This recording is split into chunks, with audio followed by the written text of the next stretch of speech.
Hello and welcome everyone to another exciting edition of the Magic Sandwich Show, number 109, if such figures are to be believed. And I keep on thinking I've got to change that opening, but hey, it's working for now. It's a huge pleasure to welcome Ozzy, Hogtie Champ, and I think for the first time, Eve. Welcome everyone. Hello. Hello. There we go. Everything seems to be working. I'll just check that. Oh yeah, the comments seem to suggest that we are live and everything's working fine. Um, Normally, I'd start with a few quiz questions for you, but because we've got a couple of topics, I'm only going to start with one. I hope you're watching your monitors. Please look at this picture and someone tell me why this is in the news at the moment. Who wants to go first? I have a sneaky suspicion Ozzy might want to deal with this one. Can you see that image, Ozzy? I can. There's a little bit of a delay there, but yes, I can. Why is this in the news? This is in the news because this is the greatest science and technological news story of the last year. The European Space Agency 10 years ago launched a craft into space called Rosetta, and it was carrying a little lander called Philae, which last December landed successfully on a comet. It's an incredible technological and scientific triumph. The lander did everything it was supposed to do. Some things went wrong when it landed. It bounced. The gravitational pull of a comet is very slight because it's not a huge object. It's not very massive, and so it bounced several times, landing in an unfortunate position, in a rather an unfortunate location. It landed in the shadow of possibly a crater ridge because the comet is a highly irregular shape. It's not like a smooth ball or anything like that. It's more like a boot or a dumbbell or something like that. It's got these weird lobes and highly irregular surfaces. The lander Philae landed there. It tried to anchor itself upon first contact. That didn't quite work, but it deployed all of its instruments and its solar panels, and everything was operational. It collected all the data that it needed to collect. It was transmitting data back. The telemetry was good, although it took a while to actually identify approximately where it was on the comet. But eventually, it went dormant, as predicted, because its batteries ran out. The solar panels were supposed to sustain it and keep it going indefinitely, and it could shut down and come up again as needed. But unfortunately, because of its location, it was in a deep shadow and it went dormant. And it has been dormant for just about 7 months. And the people at the European Space Agency have been crossing their fingers and hoping that as the comet approaches the sun and it changes its orientation relative to the sun, because it has seasons as well, just like a planet would, that more light would land on Philae's solar panels, solar collectors, and that it would wake up. And then I woke this morning to great news. Uh, uh, it had the Philae lander had tweeted from a comet, "Hello Earth, can you hear me?" And so it was up and running for 85 seconds before it shut down again temporarily. But the idea is that now, as it's in greater proximity to the sun, gets more sunlight, it's up and running, and it's going to continue to transmit data that it had collected that it was unable to transmit before. So there's been data there collected, ready to go, ready to send, that it couldn't send. And so it's going to continue to collect data and transmit the data it had before and send the new data. So this is just a huge triumph, and it's going to be able to continue doing this as it approaches the sun even closer. It'll be at its closest point in August. And I mean, that's when things get really spectacular on a comet, because a comet sublimates. It gets, essentially, it doesn't exactly melt, it sublimates. The solid turns immediately into vapor as it gets closer to the sun, and the solar wind just blasts it away, so that the comet shrinks with each pass around the sun. Something terrible could actually happen to Philae at that point, but they're expecting that this ridge will actually shrink a little bit, and that its ability to transmit data and stay operational will actually be augmented. So it's a good day from the standpoint of astronomy.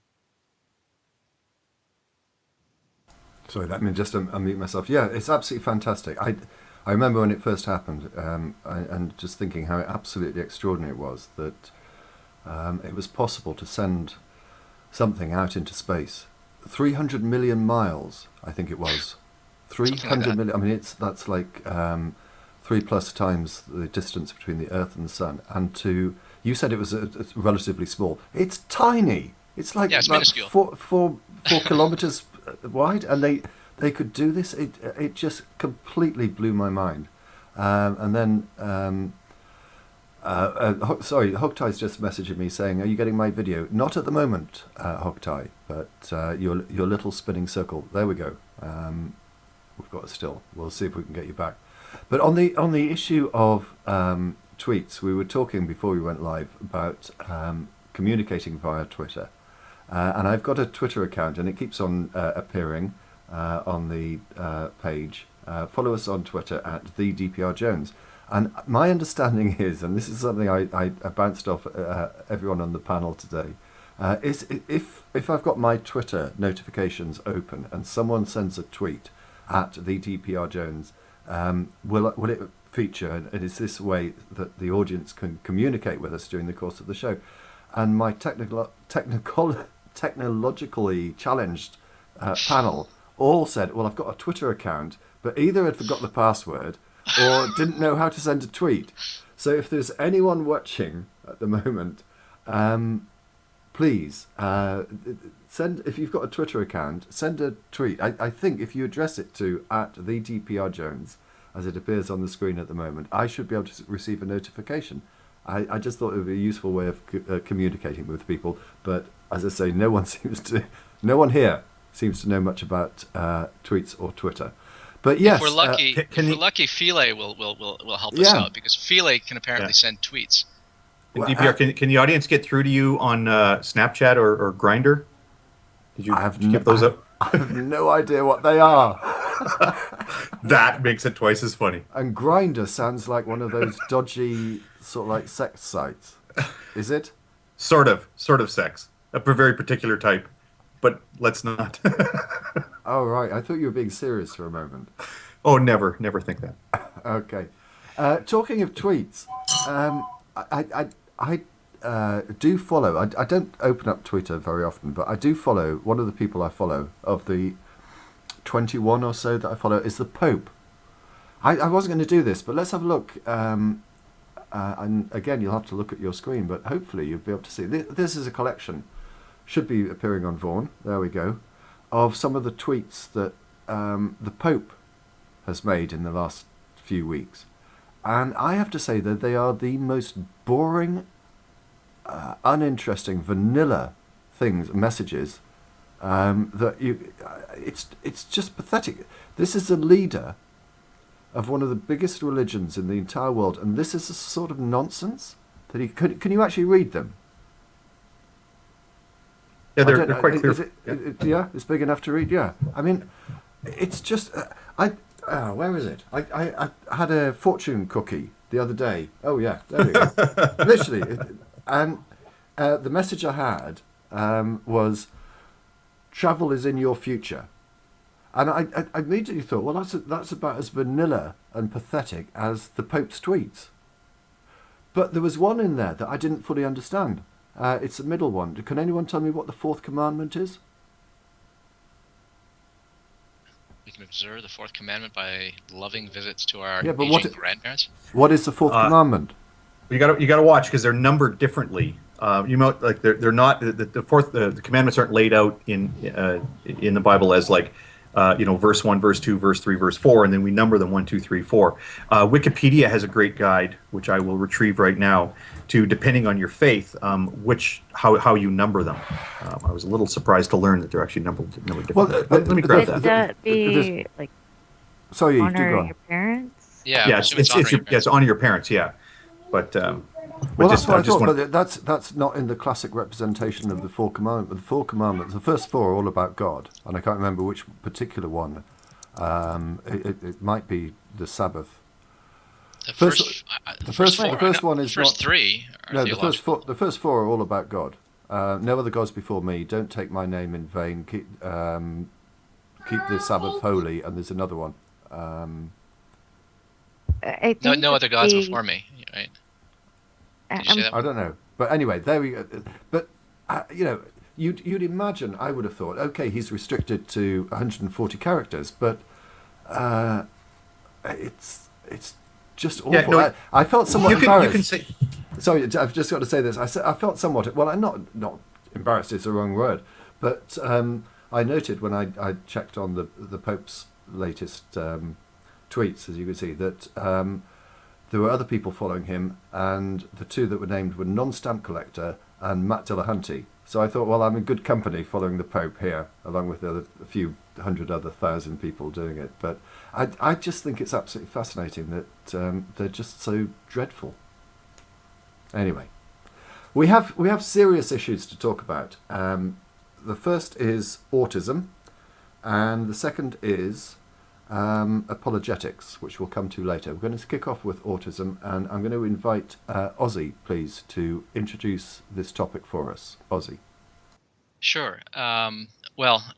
There's all kinds of bunk theories about autism, the causes of autism, and consequently the remedies that one should avail oneself of if one has a child with autism.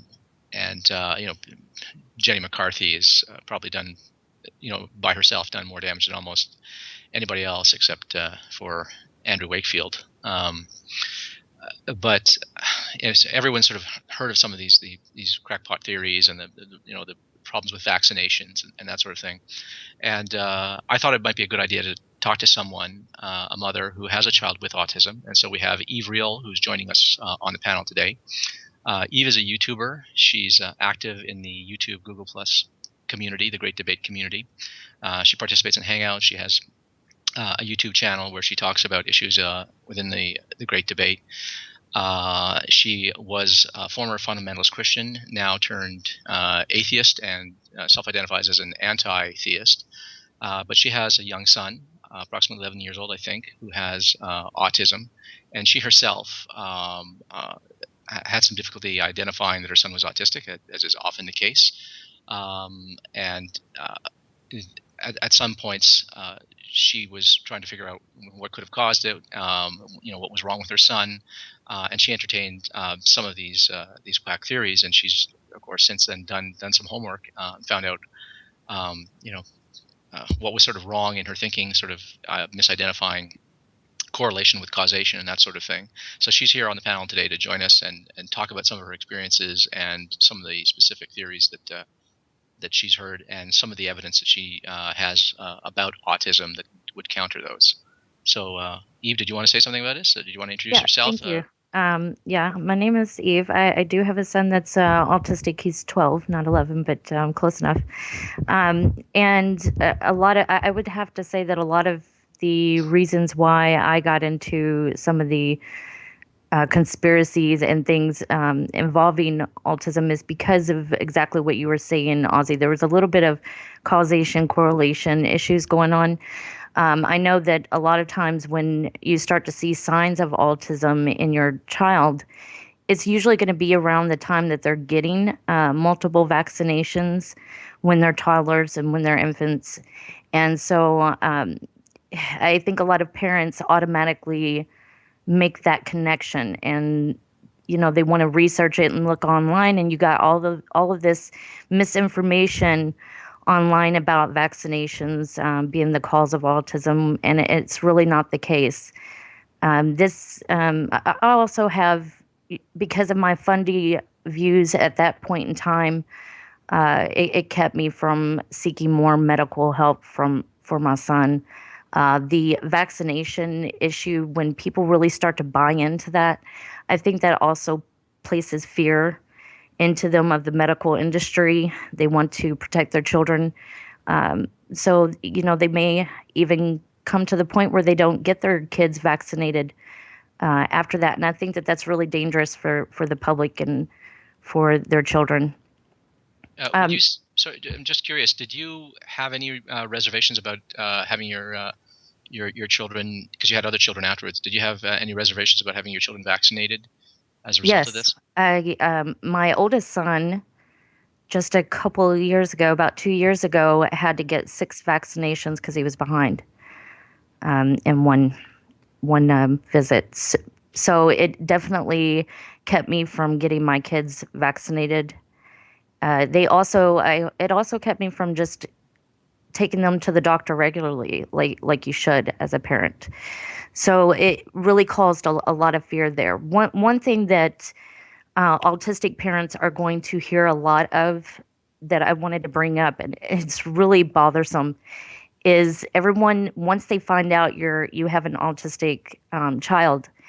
Oh, well, have you heard this? Have you heard that? This will help. And some of those would include something like getting, I don't know what they call it, but it's removing metals from the body, detoxing, um, vitamins, putting them on diets such as the gluten diet, which the gluten diet has been shown to help some autistic children. It's not going to cure them. There's no cure out there, but it has been shown to help some. It hasn't helped my son. So, that's one thing that, and if Helen Hellbasket was here, she would be able to confirm that as well. It's really hard to hear that all the time. You know that someone's just being sensitive. They're trying to help, but it's just constant. Hey, try this, try that, try this, and it's just hasn't really helped with my son. If I could just interject with one thing, you mentioned a name, Helena Handbasket. Helena Handbasket is another person who participates in the Great Debate community, and there's someone in her family who is autistic, and she is doing a PhD in psychology. She specializes in teaching children with autism some interpersonal social skills and acquiring certain kinds of abilities that most of us would take for granted, but that a lot of autistic children don't have. And I sent an invitation to her to join us today. She hasn't gotten back to me yet. I'm hoping that she will join us. Helena, if you're watching or listening, just send me a message either via Google Plus or Skype, or send a Skype contact request to the Magic Sandwich Show, and maybe we can get you on to talk about your own research and your own experiences. Can I say one more thing too? As far as anybody out there with an autistic child, the very best thing that you could do is to give them therapy as soon as possible. That has been shown to really help autistic children communicate and be more social. Hogtie, I'm sure you've got something to say. Actually, it's funny. In sort of preparing for this topic, I had about 30 things I wanted to ask and bring up and whatnot. But the first thing that Eve goes to, I think, is the thing I'm the most curious about right now, is about the role of a parent and the type of inundation you get from well-intentioned people around you. Eve, I'm wondering, in your community or nationally or whatever else, did you come to find that there are services like good parent groups and good resources on the internet? And let me just clarify that, sort of preface that by saying that when you were talking about some of these bunk therapies, like people will say, oh, you got to do these detox programs and stuff. I've seen it go as far as a regular regimen of enemas to help treat autism. Right. And you think, okay, well, obviously I'm cherry picking like the goofiest example, but that's not the point. The point is that example took flight, right? Like that there are people who actually will recommend this, and there's buy-in on stuff like that. So what I'm wondering is, have you found good parenting resources either in your community or on the internet? Is there an organization that functions nationally and they've got outlets in different communities that you can engage that help parents recognize that there's a bunch of bunk and recognize that there's actually legitimate research that for things that are genuinely helpful, and even give parents a strategy in how to deal with the flood of well-intentioned nonsense? Yeah, I've done my own research. Unfortunately, I don't have all that presentable right now. But with me, when I do research, I do so much of it that there's a lot of sites that I don't remember and everything. But As far as there are groups that can help and support groups out there as well. Me, I haven't really engaged in that many. I have in-home therapists that come in with my son, and they also provide family therapy. So that's kind of where I get my support and my release. And that is through the Michelle P waiver. Now that's in my state, so I don't know if that's offered all across the United States, but that's a really good program. One thing that they guarantee that just bought me right off the bat was that if something was to happen to the parents, they would find a home for the child. So the child is automatically going to have shelter regardless what happens with the parents. Um, so there are support groups out there that can help. Unfortunately, I didn't get real involved with them because I have the in-home thing going on, so I can't really give any. It's funny that you mentioned the enemas. I've never really heard of that, but I could see why people would try that with my son. He has a lot of constipation issues, and he tries to hold it in. So I could see, and that's also something that's been known to be common in autistic kids is bowel problems. So I could see why there would be another causation correlation thing there. Them thinking that that's possibly helping, and it may help relieve stress with the autistic child. So it may seem like it's really helping the autism because it is relieving that frustration and that stress with them. I think you could be right about that, and identify the lower GI upset of different types and whatnot. And there tends to be this. I mean, Freud referred to that anal retentive. It's a way of sort of fixating on your own body. So there's some theories around how autism is connected to that. But that's not even the reason why I bring it up. It's because it seems like whenever there's a nutter movement, a crazy, completely ineffective but absolutely passionate approach to making your life better, the enema crowd is like always in there like a dirty shirt. It's everything. Yeah, that's actually the first time that I heard that as far as, a way to treat autism or treat the symptoms of autism.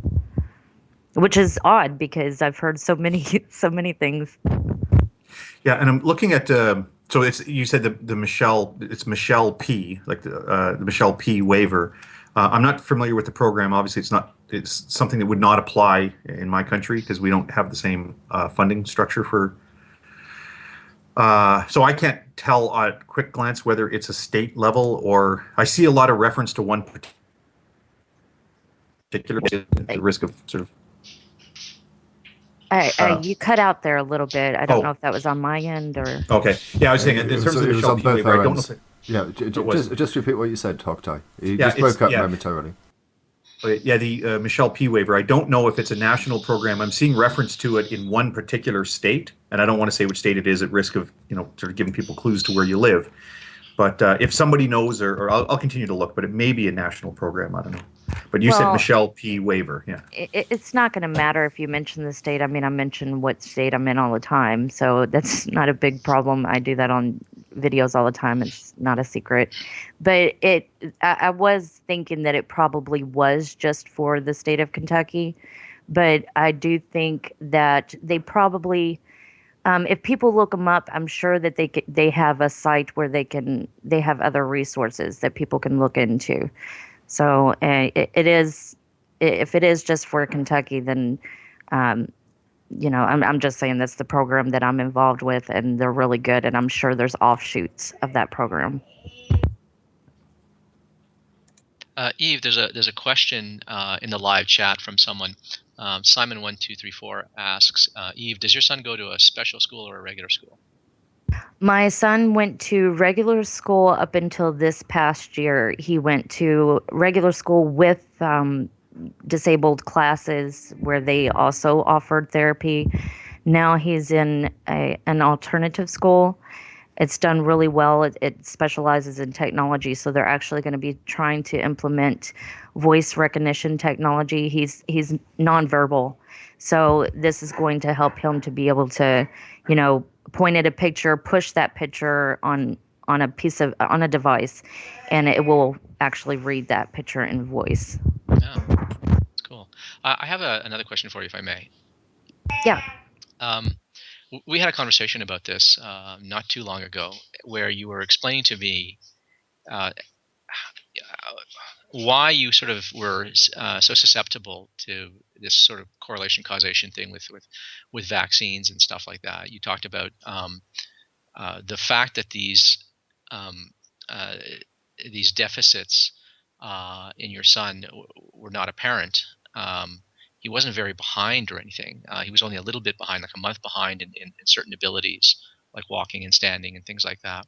And so there was no particular reason to be alarmed and to start, looking into what could be Right. causing it. And then by the time you figured it out, you really, in hindsight, it might have seemed fairly obvious, but beforehand, at the time, it wouldn't have been.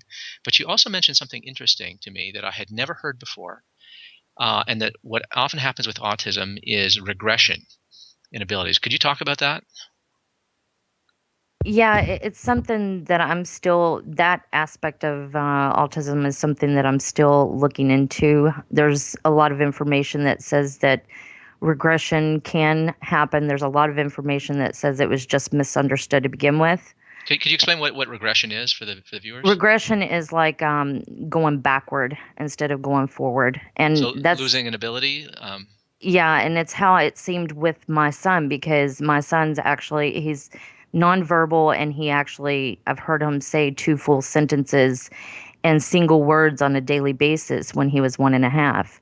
So, in two, but he started to go back to where he wasn't saying anything at all. And also, he played with toys like a normal child plays with toys, the way that they're supposed to be played with. And that ended as well when he stopped talking. So there was a lot of eye contact that also ended.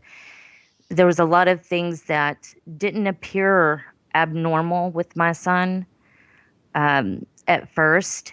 He was behind, like you said, in the developmental, like with sitting up, um, standing up, walking.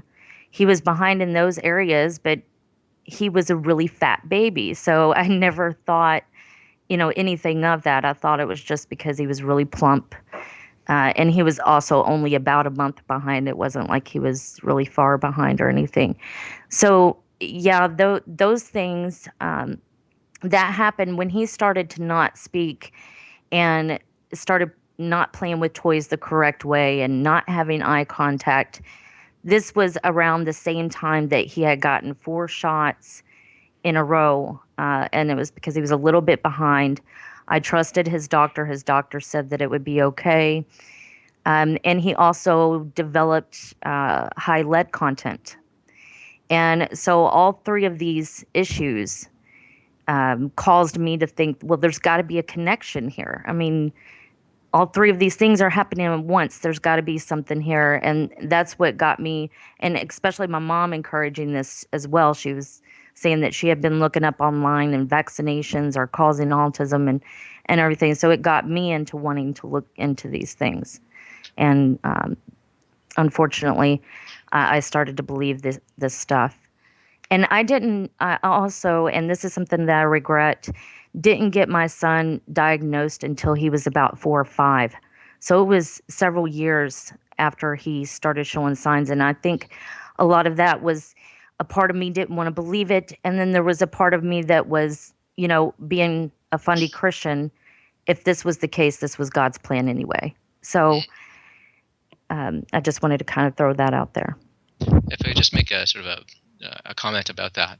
Um, I mean, this is really interesting to me because I think I've been a little bit sort of smug in thinking that, boy, these people who just connect things like vaccinations to to autism in their children, that really is just a glaring case of correlation leading to a person to infer causality where it has no business.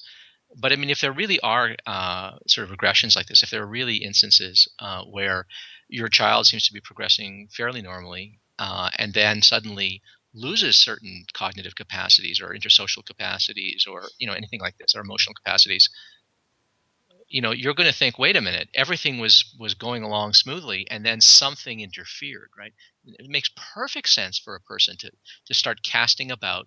Well, what changed? What did we do? Right? Everything was fine, but in fact, that could be the normal course of autism, right? That a cognitive capacity and functioning is coming online, but due to some genetic factors, some developmental factors, something goes wrong, and next thing you know, this latent ability that was just starting, this incipient ability that was just starting to emerge, stops and is even undone somewhat. And so when you told me that, it sort of stopped me dead in my tracks. I went, oh right, heck, if I would have made the same mistake. So much for thinking so highly of myself and sort of adopting a smug attitude towards these people. It actually sort of gave me a I have said some unkind things about Jenny McCarthy, but I mean, if that's the kind of thing that happens, yeah, I can see why someone could make that mistake. Um, so anyway, I thought that was particularly interesting. Yeah, if I can say something on the regression issue too, and this is going to be a bit of a disclaimer. Your mileage may vary. While we're talking about Eve's particular experience with her son, that's not to say that everybody who has an autistic child is going to experience this regression. And this is fairly new research too. This is going back to 2008 in Neuropsychology Review. They sort of re-explained the subtypes. So of autism, there are some regressive and some other than regressive subtypes. So there may be parents out there who don't ever see these abilities develop in their children. And then point number two I wish to make was that, yeah, now that we really see this regressive these regressive subtypes, of which there are several, it does certainly explain a lot. And I was about to say exactly. Thank you, Ozzy, you always save us time by saying what I was about to say. But no, it is a very, very good point. And I think that people who sort of shake their fist at Jenny McCarthy in that crowd and just wonder, like, why would you do such a thing? Well, try to answer that question, literally. Like, I think there is good reason, sort of at an intuitive level, once you see these abilities developing in your child and then you lose them, you look for, well, what happened in that interval? When I saw this working fine 6 months ago, but then it sort of disappeared and now it's gone completely.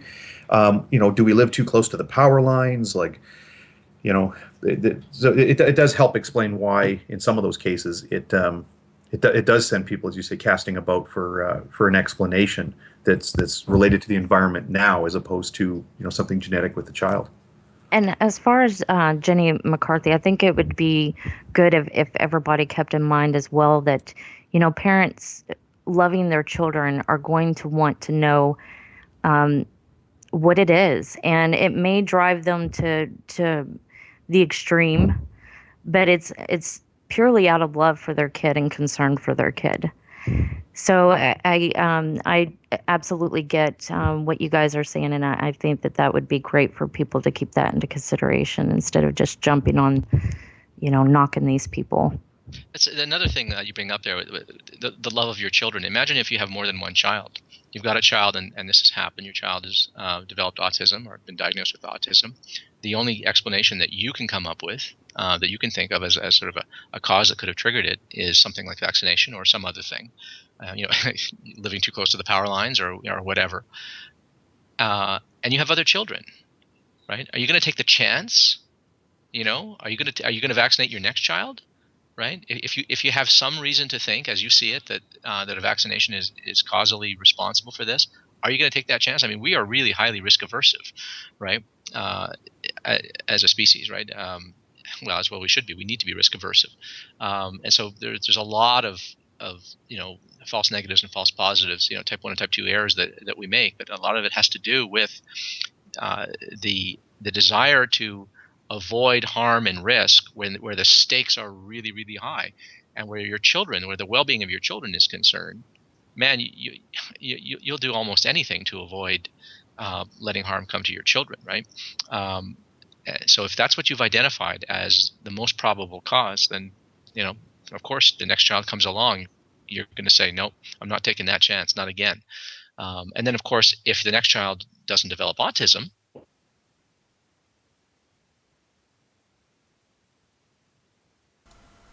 I think he's frozen for me. Is he frozen for everyone else?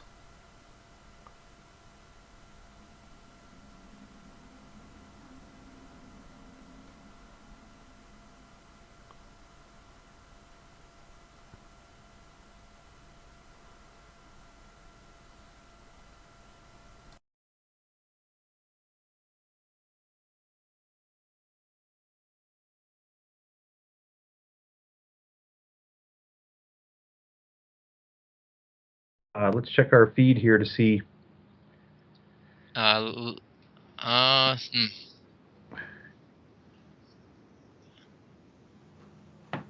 Yeah, DPR, we can hear you. Can you hear us? Yeah, DPR is back in. Yeah. I think that was a Skype failure there.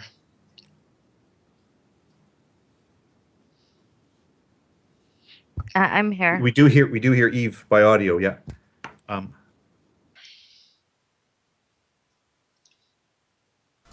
Sorry about that. Skype failure.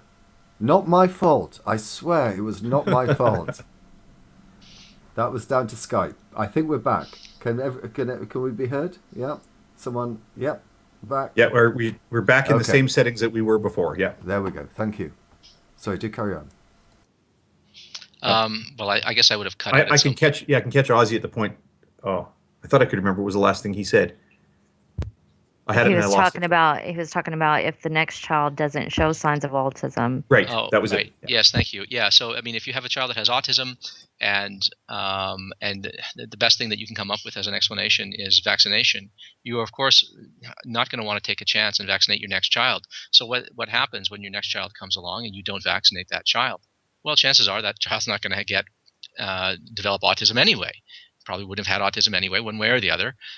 Even though there's a genetic correlation, your next child is not more likely to have autism than not. And so consequently, you're going to feel vindicated that it worked. Not vaccinating your child worked. Look, see, my next child didn't develop autism, right? So there's there are things that naturally reinforce these false theories, these false correlations. It's very possible, from the standpoint of just looking at the evidence that you have from your very, very, very small anecdotal sample, come away thinking, yep, it's got to be vaccinations. Yeah, and this gets. Please, sorry. Eve, go ahead. Go ahead. Yeah, you go. There is more and more information showing that it's more than likely genetics involved, and genetics, and they're considering environmental factors as well. There's studies that have showed that identical twins are more likely, 68% to 90 something, I think. I might be getting the numbers mixed up, to have autism. And even with siblings that are not twins, this is a very low percentage, but it's still a percentage. There's 3% chance for them to have autism. Eve, I've got up on the screen for the viewers one of the papers, or the Photoshop of one of the papers that you sent me.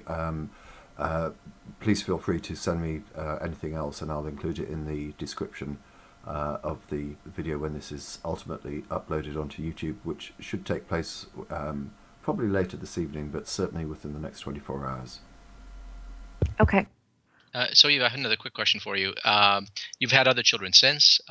Did any of them develop any signs of autism or anything like that? Did you ever have any concerns? No, they did not, but they do have, both of my other children do have learning disabilities, which is also kind of common with siblings of autistic children. And to me, it's really, I know that I looked at all the, the correlation causations that I've been talking about, but I never really considered their dad's side of the family, which has a lot of mental disorders. There's a lot of learning disabilities on his side of the family. And I never considered that might have been a possibility. It might have been something genetic. So that's something that I'm currently really researching is this genetic connection.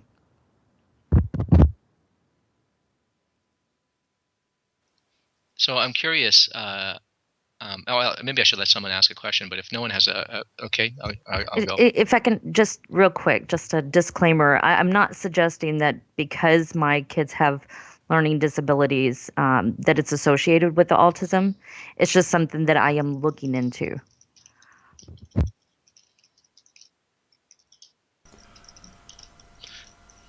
Well, the other question I had for you is, what sorts of things would you say that you did wrong that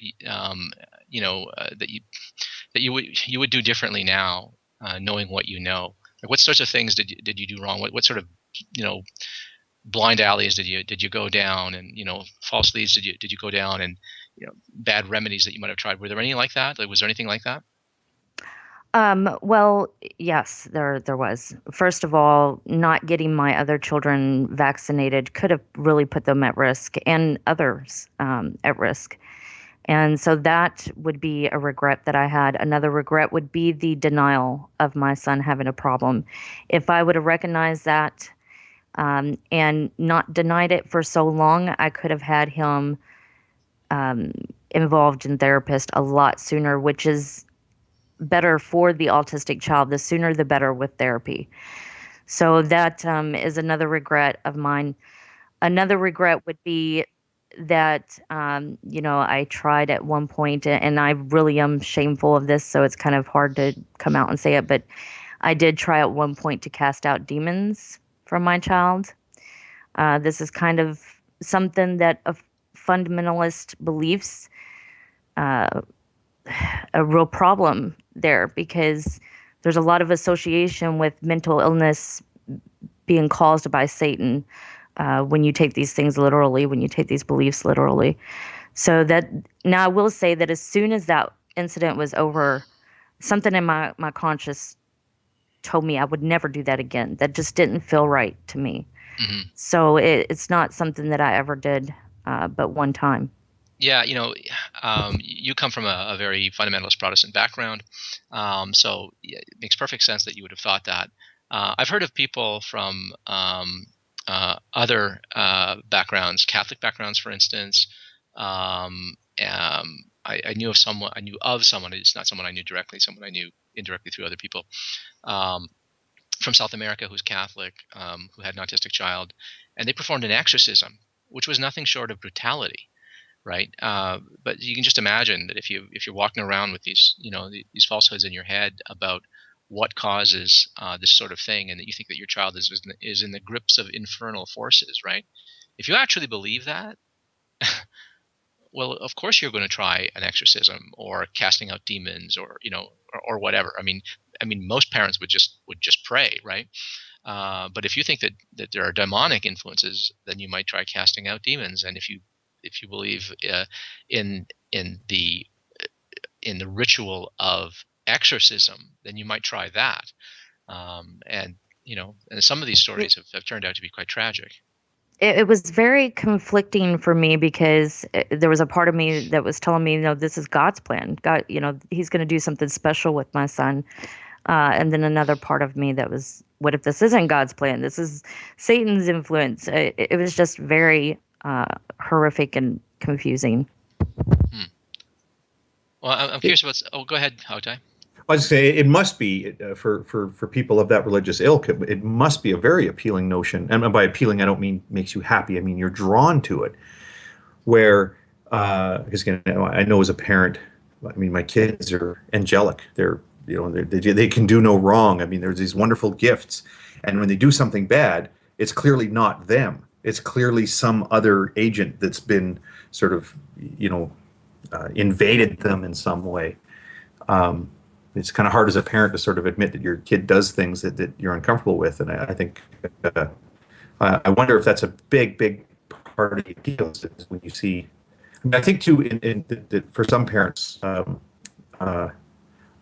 the behavior of autistic children sort of depends, sort of where the kid is on the spectrum, but sort of plays into a lot of that religious mythology, and I think instead of sort of coming to grips. Sorry, I thought. Yeah. No, actually, there's a little bit of a lag or something going on. Sorry. There's with my son, it was more because he was nonverbal, and so you have that story in the Bible, mute, that was demon possessed because he was mute, he couldn't speak, and so it wasn't really the behavior of my son, even though he does have severe autism, which means that if he has a meltdown, it's like a tantrum. It's really horrific. You can hear him miles away outside. But it was more because he did not speak, and so I didn't think that was godly, I guess. I Yeah, I just think want that's to part of the apologize. shame. Sorry, Yeah, Hogtie, go ahead, briefly. Kim. There seems to be some sort of mess up with the connection. I suspect it's my internet connection that's being the problem, but do carry on. It seemed a fairly short-lived problem. I got about 15 or 20 seconds in there that went a little weird, but uh, well, I think it just must this idea, and in a way, it's so frightening that um, that there are religious families that will just be drawn to this idea of there being the kid, there's a God's plan for this kid or whatever, but then there's this invasion by this alien demonic force, um, and it like that they're entranced by that idea, and at the expense of doing things that are actually helpful for the child in the real world. I find that a very difficult thing, and I wonder what sort of public education campaigns can sort of fight that uphill battle, right? I think that we've been successful in the last 10 years of getting the message of autism out there, but I don't know that it really penetrates communities that still, for example, or vaccine Well, anti-vax can I crowds and that sort of thing. can I just jump in here, if I may, Hogtie? Because one of the things that I would immediately do in that sort of situation is talk to people that I knew who may have some expertise. But secondly, I would go straight to the internet and find as much information that there is about any particular thing on the internet. And of course, the internet is an open Yeah. space where you get misinformation and information. I just wanted to ask Eve, if I may, to what extent did you go to the internet, and how did that help you reaching the conclusions that you did, rather than the views that you It didn't perhaps help. it It didn't? made it worse because Yeah, I mean rightly or it wrongly. Yeah. helps now, but you have to know how to research for the internet to help you when you do research. If you don't know how to research, how to spot it, you know sources that are not credible and sources that are credible, then you're just going to end up coming across misinformation that you might just be gullible enough to buy into. So give us an indication of how you went about that process of your research, how you refined it in such a way that you actually got clear information rather than Well, incorrect I started. information. I actually enrolled back into school, and that really forces you to kind of look into academic research and resources. And also, I've learned that when you go onto a site to look up information, make sure they offer other resources and check it out and see where it's coming from. EDU sites are good. Um, GOV sites are good. ORG sites are good. I'm not saying that they're necessarily correct, but those are the best kind of sites to look into, and then look up the other sources that they provide on those sites. You sound like someone what's his name? Oh, potholer. I'm sorry, I'm not being, but I mean that's the Yeah. message he always gives. Check your sources. But yeah, I think that's a useful message for everyone. Yeah, but one can't overstate the importance of bullshit detecting, right? I mean, the internet is just a fantastic place to sort of to, to debunk claims, right? But of course, there are people out there who are debunking the debunkers, right? There isn't just bunk out there. There are people who are sort of trying to debunk the people who are trying to debunk, and so you can just imagine that if you don't know how to do research, if you don't know what a credible source is, if you haven't gone to school, right, and you're just doing this, by the seat of your pants, just googling stuff, you're it'd be a miracle if you came out having read the right sources and trusting the right sources after having read a mix of good and bad sources, right? I mean, you're Yeah. just not going to know. Just your intuition is just not going to be a good guide. It takes, unfortunately, it takes some education, right, to develop the intuitions of, hey, this is fishy. I don't like this. There's something wrong here. Too much is going to end up turning on what is intuitively plausible and Yeah. easy to understand, because we favor easy explanations, right, over complicated ones. We just love easy. We love simple, straightforward, easily expressed, um, explanations. The Anything that it smacks of complexity is automatically suspect. Yeah. Yeah, the bullshit websites tend to really capitalize on that. They tend to use the proper language and structure and how they communicate their information, so that people just will lean into their computer and go, "Yeah, that's exactly it." In terms of most people's bullshit detector, I'll say I've not read so much natural news as I have in the last year since I started getting interested in the anti-vax issues around the Ebola outbreak. And I'm surprised, like you have these discussions with people, their bullshit detector seems to hinge on whether or not the person who put up the web page makes money. So if you get makes money from this cause, and they will all the time, like if you ever put up a post on Google Plus or on Facebook or something where you are presenting actual information, they'll call you a shill and they'll say how much are they paying you, and the bullshit detector is all hinging on whether or not you're making money on it. And then if they ever do provide a link, it'll be a link to like natural news, where the guy that puts up natural news, that's his like straight source of income, is selling his little ointments and snake oil bullshit on his website. So I've read an awful lot about autism on natural news in the last several months, and from somebody who that's how he makes his living, and it's just one bullshit article after another, but it's certainly written with the target audience in mind, and that's alarming. Yeah, when I didn't know how to research properly, this actually led me into other conspiracy theories. I was a conspiracy theorist for a very long time, probably 2 to 3 years, and which also led me to the end times belief and getting all into that. And all it did was just provide my life with a bunch of fear. I couldn't even live happily. So I have great interest in conspiracy theories. Which were the ones that you sort of like bought into? Oh, you name it, I probably bought into it. The 9/11, I bought into that. I bought into MK Ultra, mind control programming.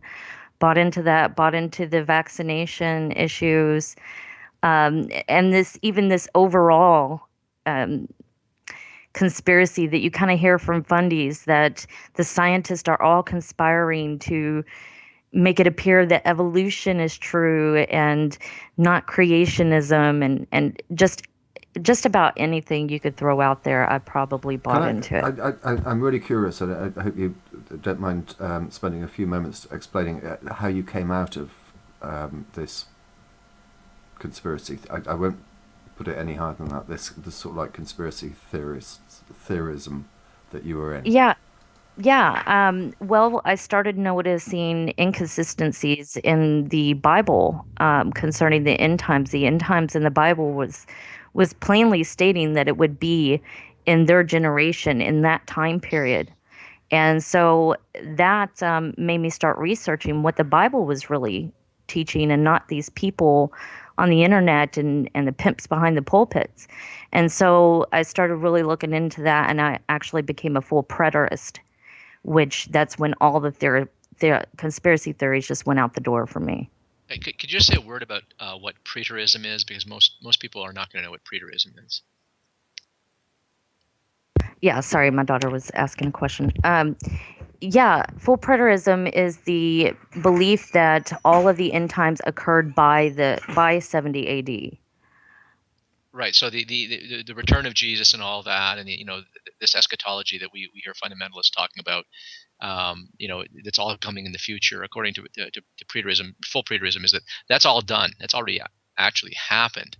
That all of Right. these prophecies about what's to come, they already, those things came and went, and they happened by 70 A.D. around by the time the temple in Jerusalem was destroyed by the Romans. So Right. You yeah. have to spiritualize a lot of it to make it work, but it works with the time statements in the scriptures. Right. Okay. Yeah. So in other words, a closer scrutiny of the Bible is actually what shook you out of your fundamentalism, Yes. or the specific fundamentalism that you had. Then you went into preterism, which was, I guess you could say, it's a kind of fundamentalism. You're still beholden to the Scripture. You're still organizing your life around Scripture. You're still interpreting um, uh, life around the Scriptures. But It's Right. And you know my position. You had stated it before. I am anti-theist, so I still see it as dangerous, but I don't see it as dangerous as the end time, future end time position, because the full preterist position, not only does it eliminate the end times, but they believe that they are in spiritually in the new kingdom. And so it relieves them of a lot of guilt, a lot of shame that they've held on to. But they believe it's a new world. It's a new covenant, new world, and they don't have to worry so much about everything. Um, can I say? Sorry, I wonder if there isn't more to that. I'm finding your answer to Ozzy's question. What, or actually, sorry, it was DPR's question. Sort of, what brought you out of this? Like, it seems like you're identifying a whole set of ideas that you were mistaken about, and then now you're a very different person from that. You have different views on, whether it's climate change or the great conspiracy to push evolution and whatever else. You changed in all these various ways in what I imagine to be like a 2 to 3 year period around that. How long of a period would you say that the change has taken? You want to know how long it took for me to go from conspiracies to full preterism? No. From let's say, in your view now, you think rightly, right? Like you research things, you don't accept some of these old beliefs like the conspiracy theories, but in the past there's a transition from things that you now see to be wrong to how you are today. Right. It wasn't an overnight thing, I would understand. It's something that would take a period of months or weeks or days or years. Well, I think it was a progression even inside of my beliefs. Okay, well, what I'm wondering about that. Well, in any case, it's not an overnight thing. It was something that would have taken at least months and perhaps even 2 to 3 years or more. But I mean, DPR is asking, how did you what was the thing that helped change that? And I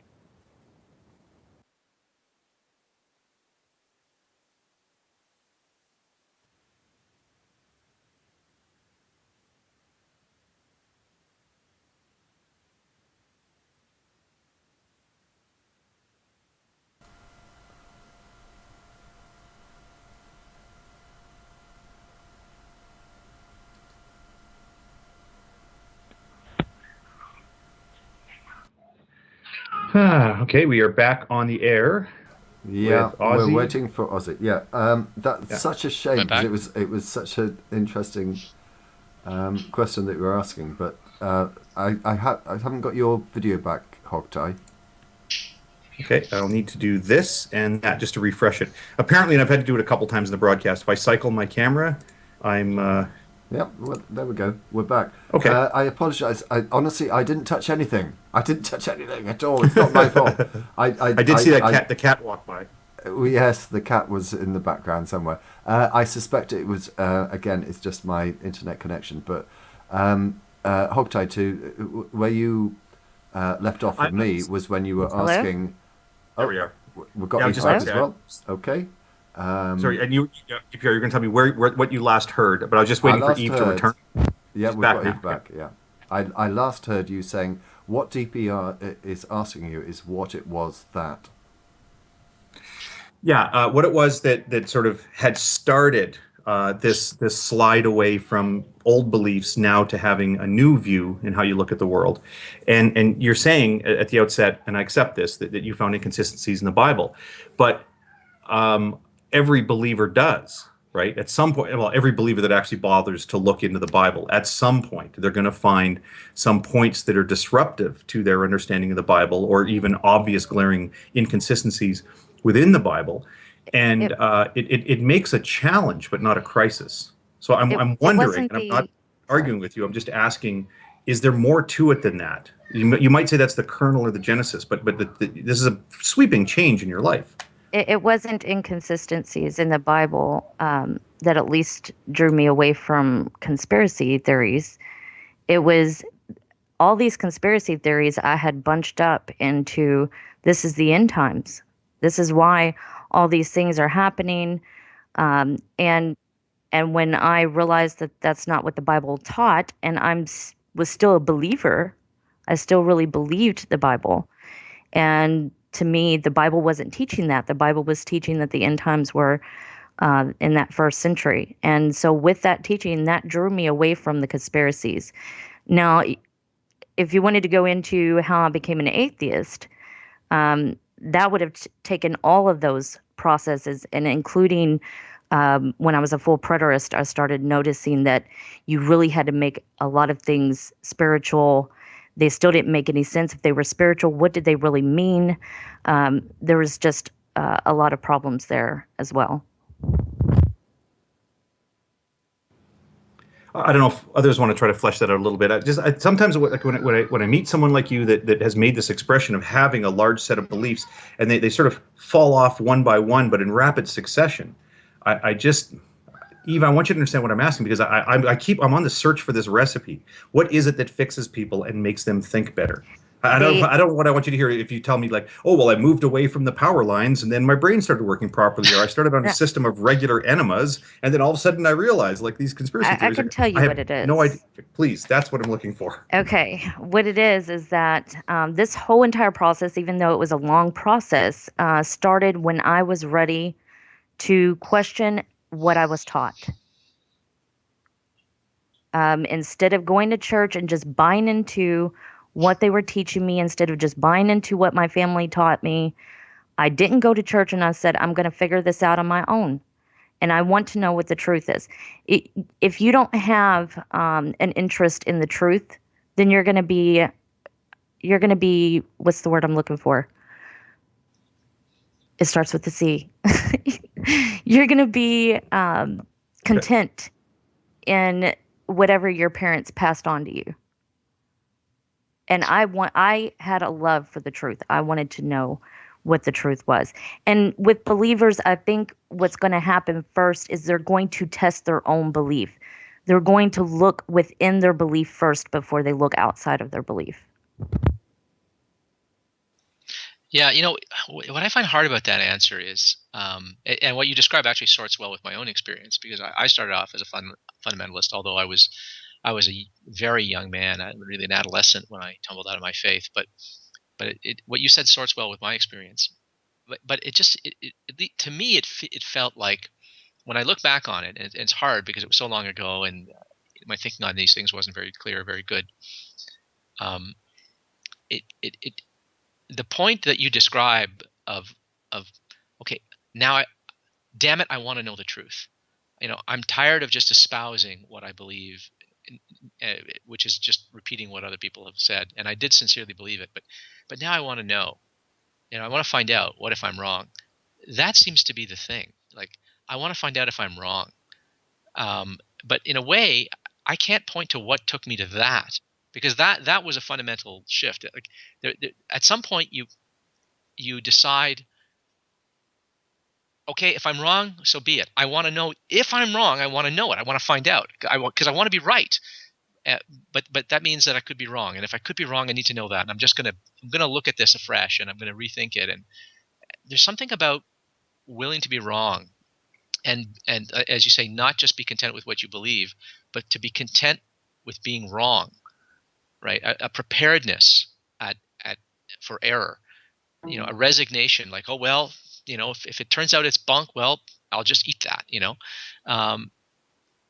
But in a way, I don't know what took me to that, right? And I'm wondering, maybe behind what you just described, can you remember or think of things that led you to finally say, look, I really want to know. I'm just going to content myself with wherever the evidence takes me, I'm going to go with it. The only thing that, and this isn't going to apply to everyone, but the only thing that I could think of that led me to that point was that my autistic son, kept me from a lot of social interactions. So, and it's sometimes it could be hard to take him out into public. So I was pretty much, me and my kids were isolated into our homes, except when we absolutely had to go out in public. And so I had time, and I think that is a big thing as well. If you're not so busy with other things in your life outside of your home, and you have time to actually evaluate your position and your belief, and you find it important, you're going to do that. That's funny you should say that. Can I ask, I'm sorry to cut in, but can I ask you, because what you just said sounds really quite tragic that you didn't feel comfortable leaving your home with your son. Yes, my a lot of times with autism, taking them out into public, and autism is a huge spectrum, so this isn't going to apply to all autistic children, but my child is severely autistic. So you take him to Walmart and he will be cranky the whole time. He will be fussing the whole time. And this is very hard for parents, not only because the parent, their main concern is the child, because the child can become overstimulated with sensory input. And if they do, they'll show signs that they're getting frustrated. But if you don't take care of that frustration, which means to remove them from the problem, then they're going to have an absolute meltdown. And you're going to have even a bigger problem on your hands trying to get them to calm down, even having to pick up a 100-pound kid and, take them out of Walmart or out of the store. Um, so it's very hard to do that. And then on top of all that, you have people staring at you like you're this bad parent. You need to get in control of your kid. You don't know what you're doing. They're looking at him like, what's wrong with him? So on top of the concern that you have for your child, you also have others that are pushing judgment that you could see beaming out of their own eyes. Yeah, That puts an enormous strain on you. It's not something that I sort of like really appreciated with having an autistic child.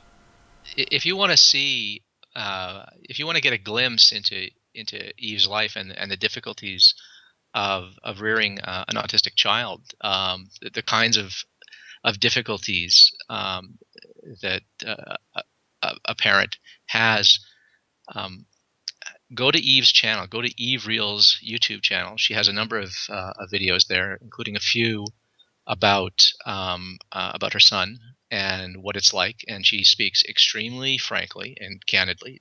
If you're like me, it'll move you to tears. It's Well, the as I challenges say, are really extraordinary. I mean, there's something. I mean, I'm not going to embarrass Eve here, but I'm going to say there is a quiet heroism about what Eve does and the grace with which she handles this. This is a really difficult thing, and the the social condemnation that comes from people,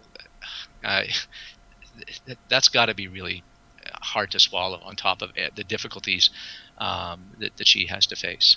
It's an aspect that I hadn't really appreciated or really considered before. But certainly, Eve, if you're happy for it to be done, I'll include links to your YouTube channel and specific videos if you want me to do so. If you're happy for me to do that.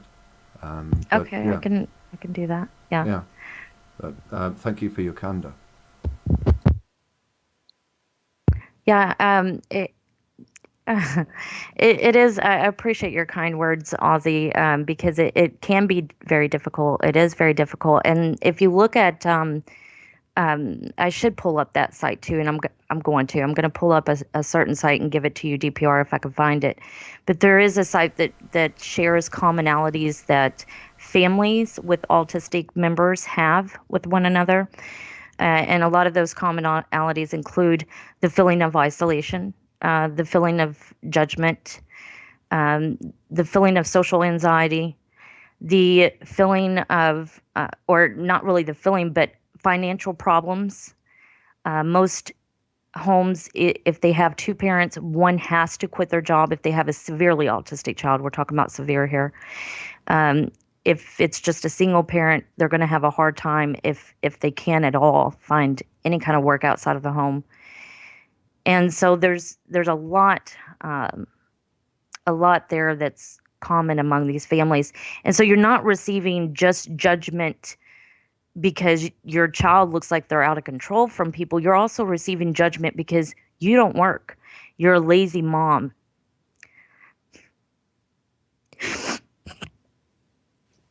Yeah, the challenges that a parent in this situation faces are really, I mean, they can't be overstated how difficult they are.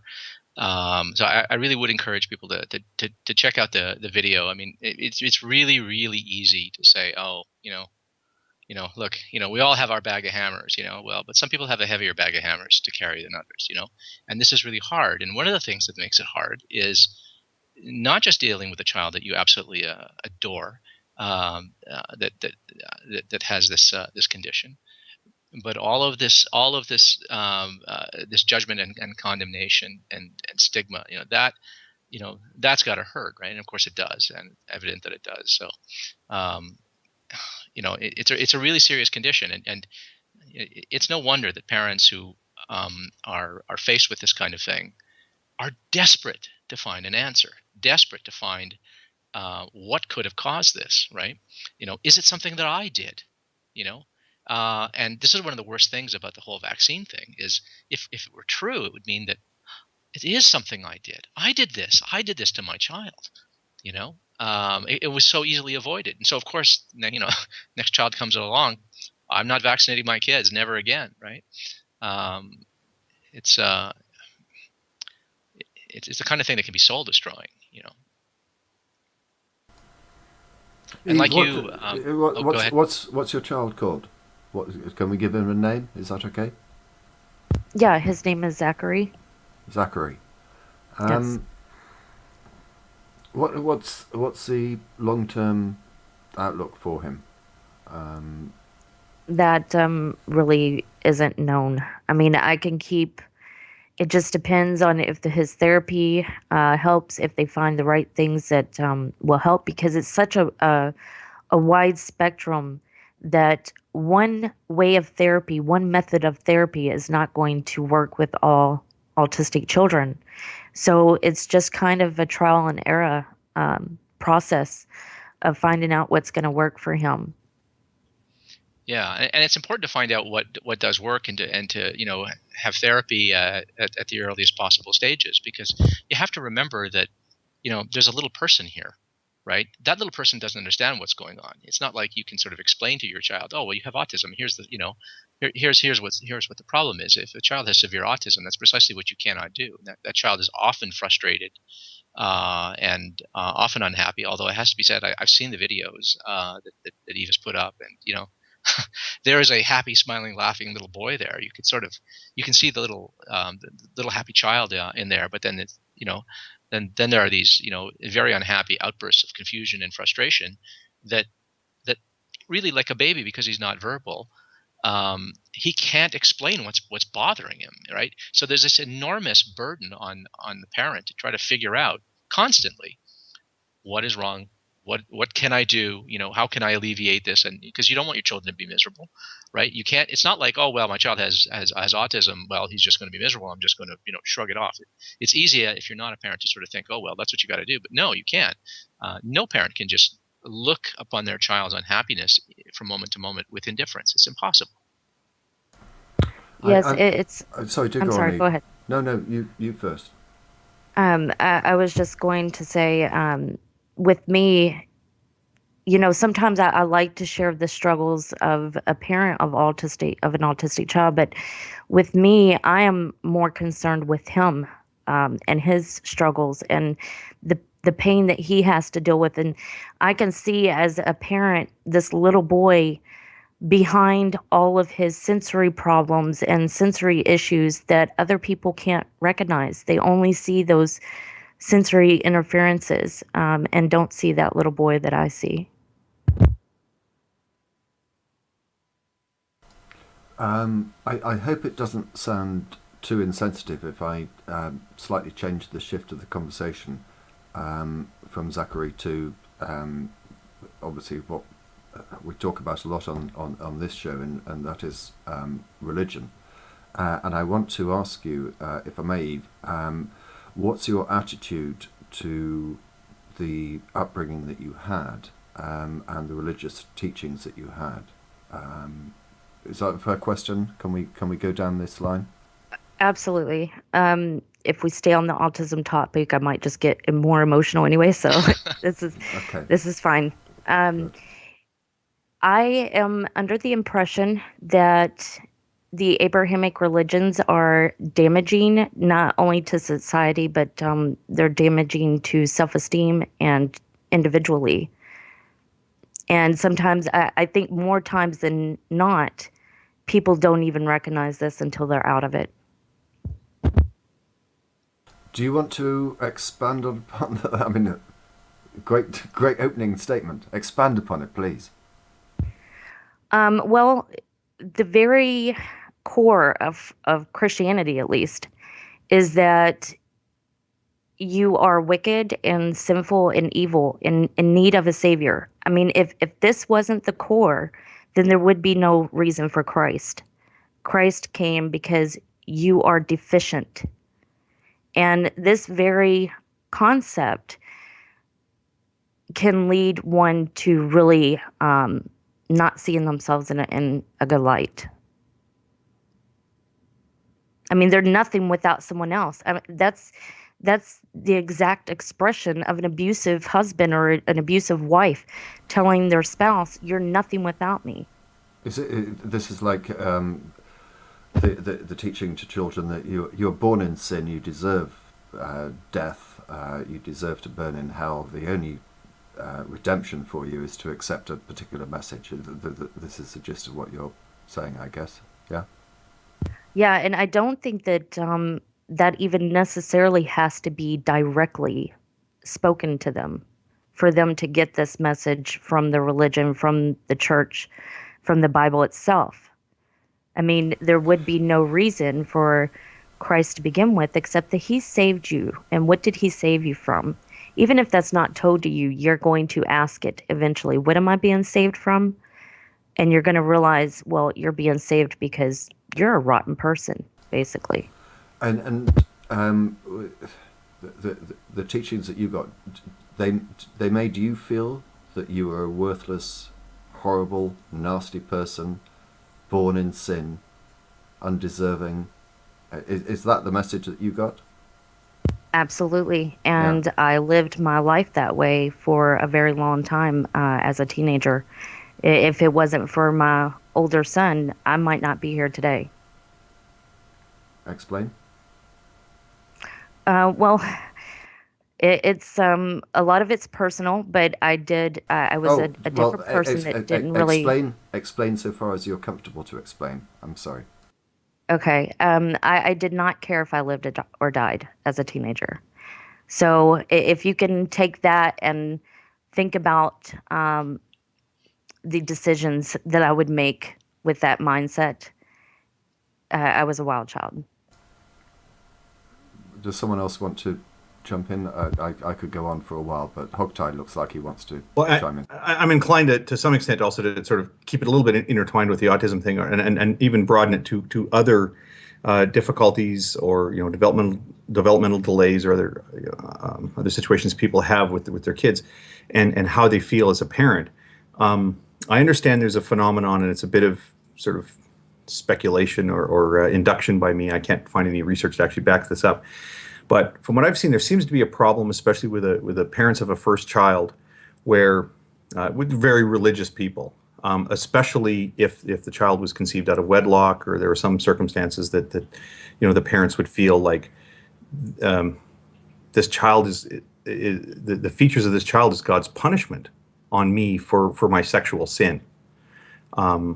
It's that to me is such an alarming concept that a person could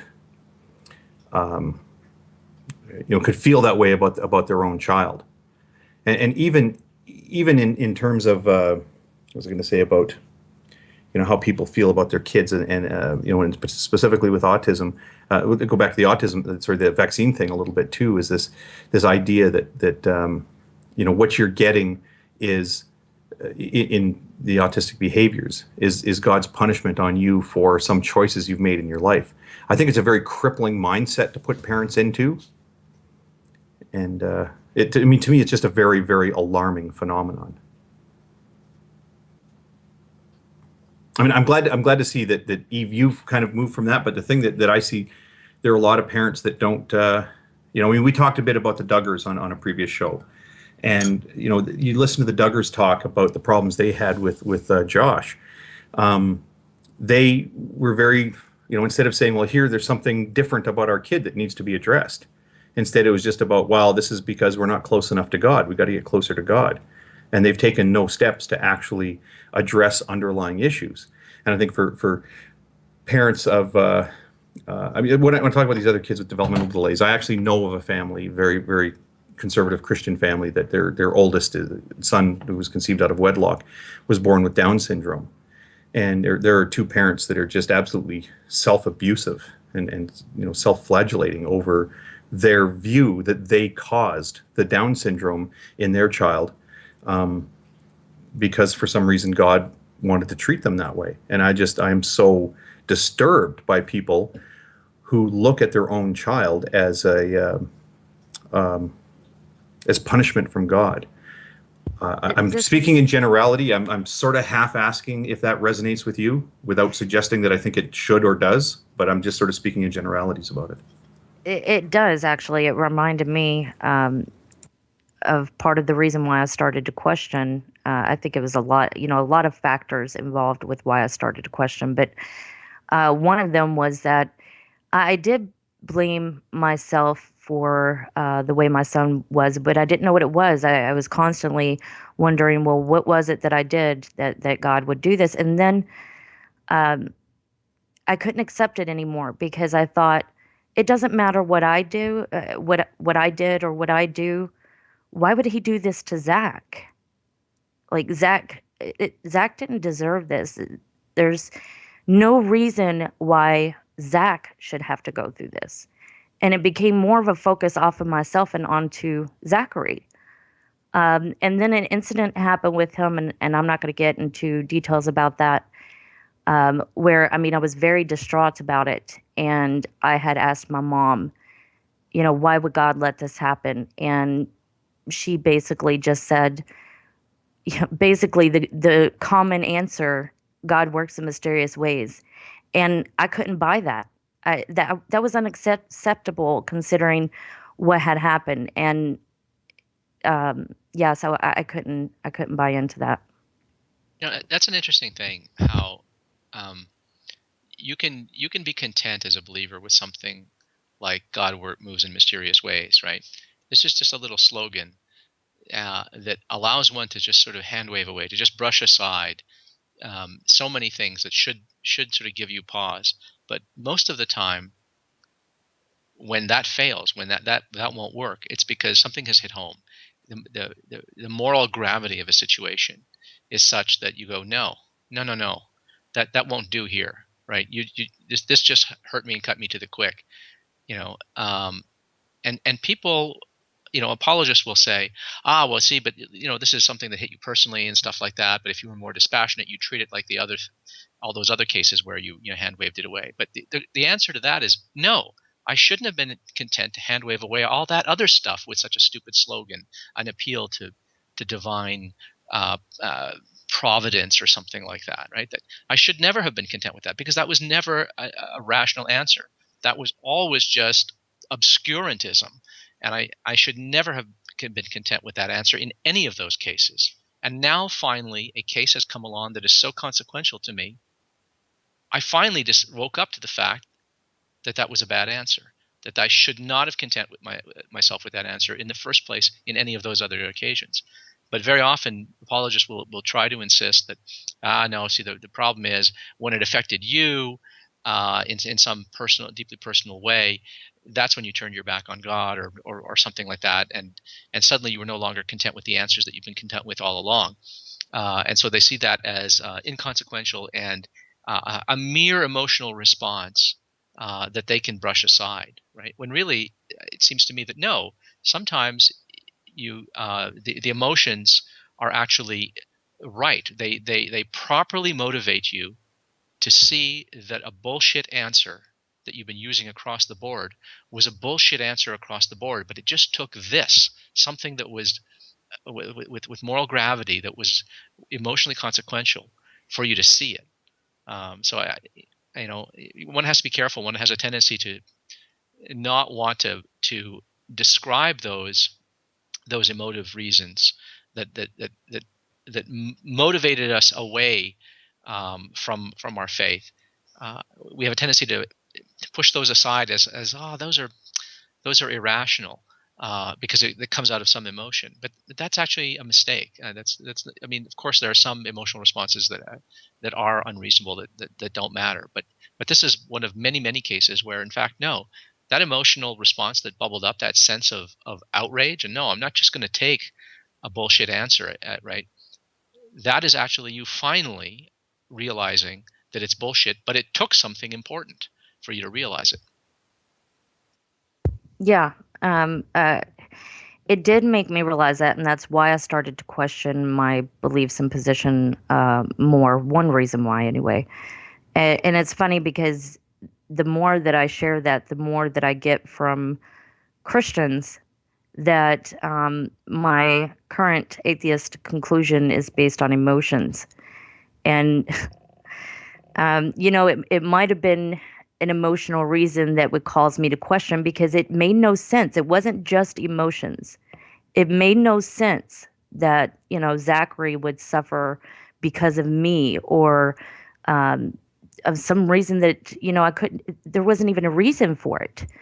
So this really caused me to wonder about my position and my beliefs.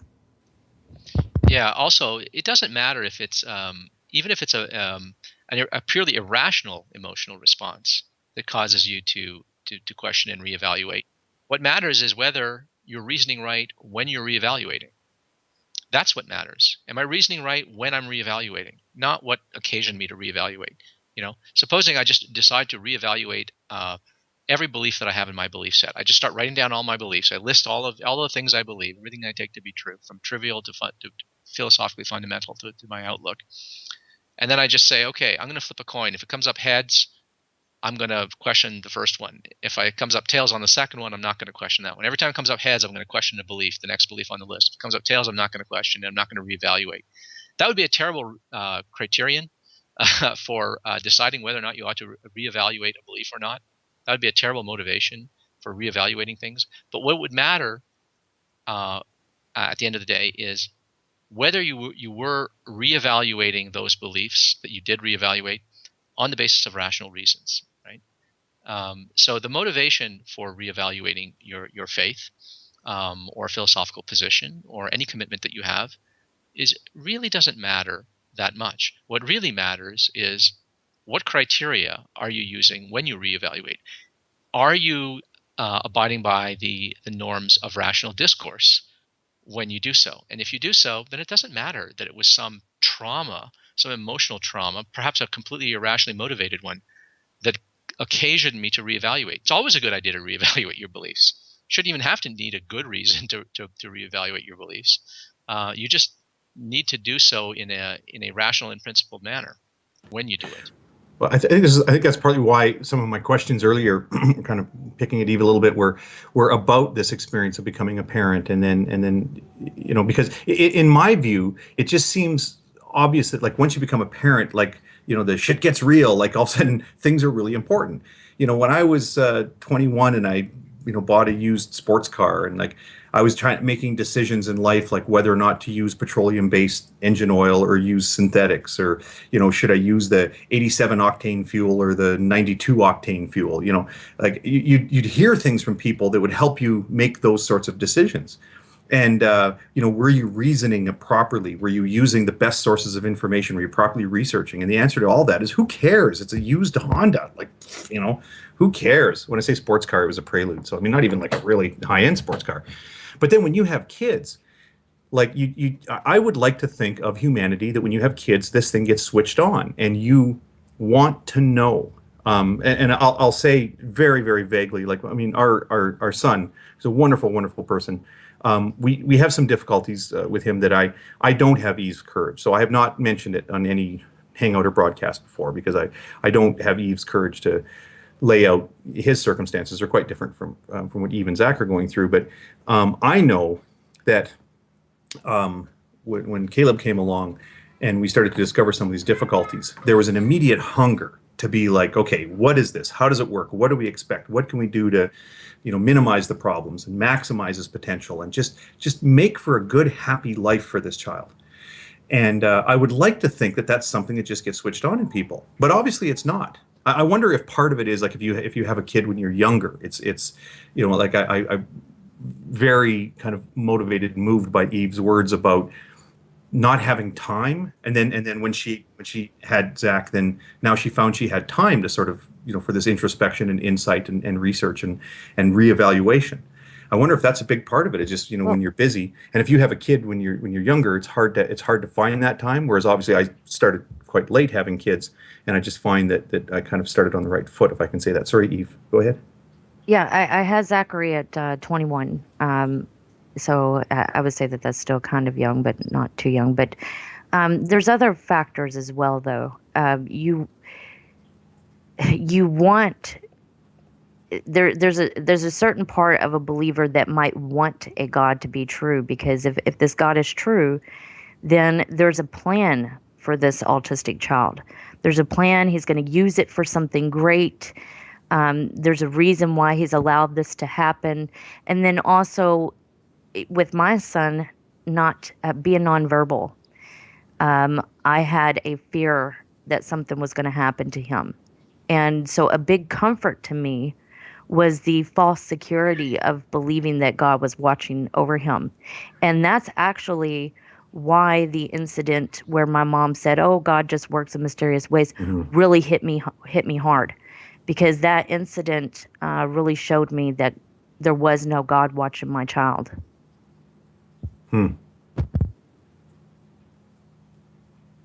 I'll fill the dead air by the one observation that popped into my head was Prof MTH a number of years ago. Like he at this point had fairly recently deconverted, and one of the experiences he commented on, and I'm going to say this is going to seem so mundane and who cares, but to me it's really profound. He was talking about being in a taxi cab. Apparently at the time he was living in New York City, and he had a really bad taxi cab driver, dangerous and whatnot. And he said he was just clutching, like, this is terrible. And then he told the cab driver, like, please, will you just drive sensibly? Like you're being dangerous and stuff. And he said before, as a believer, he wouldn't have had that approach. He said he would just know that God had a plan for him, and might say a small prayer to himself that this cab would make it to his destination safely. And he said that was a big change. All of a sudden you realize, like now when you're in a situation and that there's no God that like tells you or is making the world work so that you're going to make it to your destination in a cab safely, you need to take some responsibility. And if the cab driver isn't acting appropriately, you got to do what you can do. Tell him, okay, cut that out. And again, it might seem like a bit of a mundane example, but for me, it's sort of the banner statement for what happens once you let go of this God works in mysterious ways.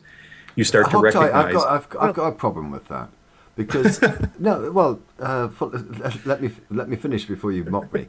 The fact is that the majority of theists clearly do not believe in the way you're referring to that example. I'm really stumbling with my words here. Let me get coherent for a second. If theists thought that God had a plan, then they would drive however they wanted to, and there'd be no problem. So they wouldn't bother about speed limits or safety belts or seat belts or anything like that. But the fact is that they don't think like that. They quite clearly drive, on the whole, fairly carefully and cautiously, because they know that car accidents could end up with them being dead. So I don't think I think it's a nice anecdote, but I don't think it's a very good example of how theists actually think. When it comes to it, they do everything they can that atheists do to ensure that their life is prolonged as best it can be. They, to a degree, eat healthily and don't do dangerous things and don't put their life at risk. If they genuinely thought that God had a plan, they would behave totally differently. My point is that they don't genuinely believe that. I don't necessarily agree with that. Good. I think that I love disagreement. I love disagreement, Eve. Go for it. I think that there are some, I think you might be right on some, but there are some that do really believe, but they also believe that they too have a responsibility, that it's not just up to God. It's also, they need to be smart about things. But they still believe that God is, Well, that's the problem. That's why it's Well, contradictory. They Eve, still it believe that is. God is in control. Yeah, but we agree that it is contradictory. Either God has a plan for them or he doesn't. If God has a plan, then it doesn't matter what they do. Yes, but I am a testament, especially in my teenage years, of um, really living that out, um, and really thinking, well, if God does have this plan for me, if He does care anything about me, whatever, then it'll all pan out. I don't give a shit anyway. I'm a worthless piece of shit without Him anyway. So it's all Him. Um, that's kind of the thought that I have. But I did want to say to Hogtie on the point he was making was that one thing I realized when I came out of the faith was that, and this is another reason why I'm anti-theist, is because real reality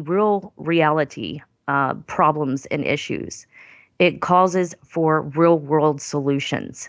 And when you're wrapped up in a faith where you take that faith so seriously the way that I did, it only provides fables. It only provides false solutions to real world problems. I think that's it exactly. I think that's what I add to that. That's it exactly. Yeah, I don't want to fall victim to the black and white thinking. Like obviously, Christians don't just like they say throw off their seatbelts and drive around drunk and say, oh, if God's got a plan for me, He'll figure it out. He'll make sure I can get there safely. I think that where the difference lies is in the gray areas. So, for example, why I'm so entranced by Prof. MTH's example of being in a cab that's being driven poorly is that you're in a situation of discomfort and you are going to be uncomfortable. You're going to have to make a choice here. Sit quietly, let the stuff happen, and feel awful about the circumstances because you feel endangered and you don't feel empowered to do anything about it. Or alternatively, open your mouth and do that socially awkward thing of telling a guy who's just doing his job that he's doing his job improperly and that he better do it the way you're going to say it.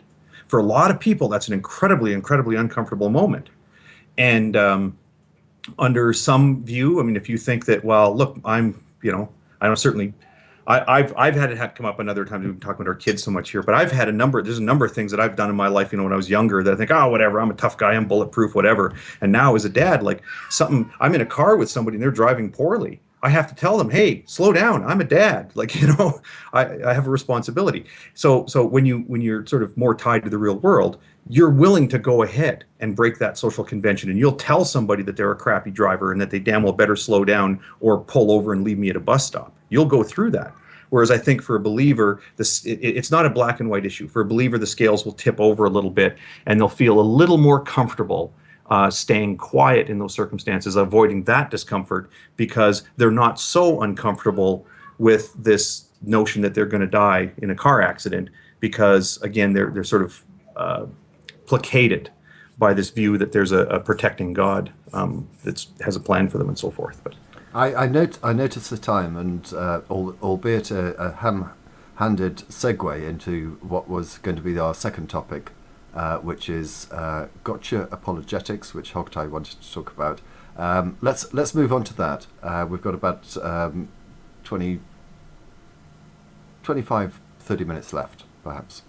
Hogtie, right. This is a topic you wanted to talk about. I'm interested in it as well, so let's go there. Okay, I occasionally will try to use a segment on the Magic Sandwich Show here for sort of advice in your discussions, whether you're talking about evolution or whether you get into a Bible discussion with an apologist or with a Christian. In this case, I'm going to raise an issue that I think I've identified, and I'm sure other people have seen it as well. But I won't package it with advice. I'm quite the contrary. I'm coming and saying this is a problem that I think I've been having in these discussions, and I would sort of want to open a discussion on it so that you guys could give me some guidance on it, or at least we could sort of commiserate about it. So I'd asked to title this segment Gotcha Apologetics, because what I've been seeing a lot lately in the discussions, maybe it's been happening longer than I recognize, but it's just sort of now it's really kind of gotten to me, is this approach to conversation that basically goes like this, where the Christian apologist asks the atheist, sorry, and I'm not talking about Christians. I need to make this clear right up front, because I've not had this problem with Christians. I've only had this problem with the radical evangelical apologists. So the believer will say, hey, Hogtie, what do you think about this? And I'll say, oh, I don't know, I think this or whatever. And then he'll say, well, you're wrong about that. I can show you how you're wrong about that. Therefore, your whole worldview is wrong. And therefore, by implication, my worldview is true. So they're constantly like sharks in the water looking for this gotcha moment, looking for this big gotcha moment.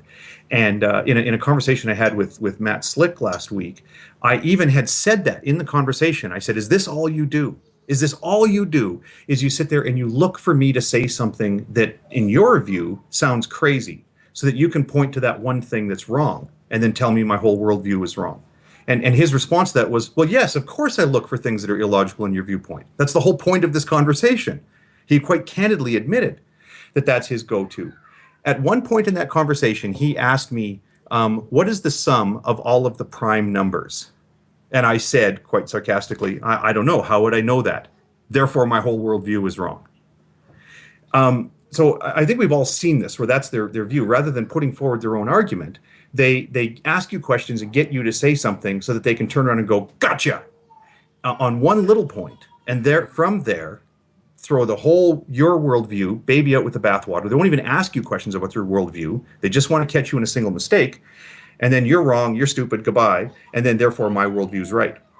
Now, I have two quick examples now, because I want to tell you this. It's had an effect on the way I have these conversations. Two really quick examples. One of them is in a conversation with G-Man about something with the Supreme Court thing. He all of a sudden changes gears. He starts talking about slavery in the Bible, as he's been wont to discuss an awful lot over the past year. And he was asking me for, well, what's wrong with the slavery in the Bible? Give me an example of the type of slavery in the Bible that's wrong. And I said, well, this business about that you own somebody and you own their children and you can will your children to your own children. And he says, well, where is that in the Bible? 1 second. Can you wait for one moment? I'll be right there. He says, well, where is that in the Bible? And I'm going to tell you honestly, moment of candor here. This is the thought that came into my head when he asked that question. I went, well, it's Leviticus 25, 44 through 46. Or no, is it Exodus 21? No, I'm pretty sure it's in Leviticus 1. And I, for a moment, just lost track of which verse it was.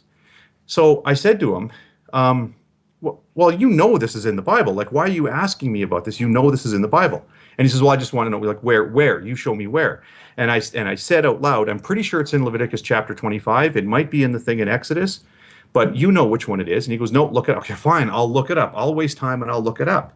And then we wasted about 5 minutes of me going online and looking and misreading a section and then finally telling him, back up. I will be there in just a moment.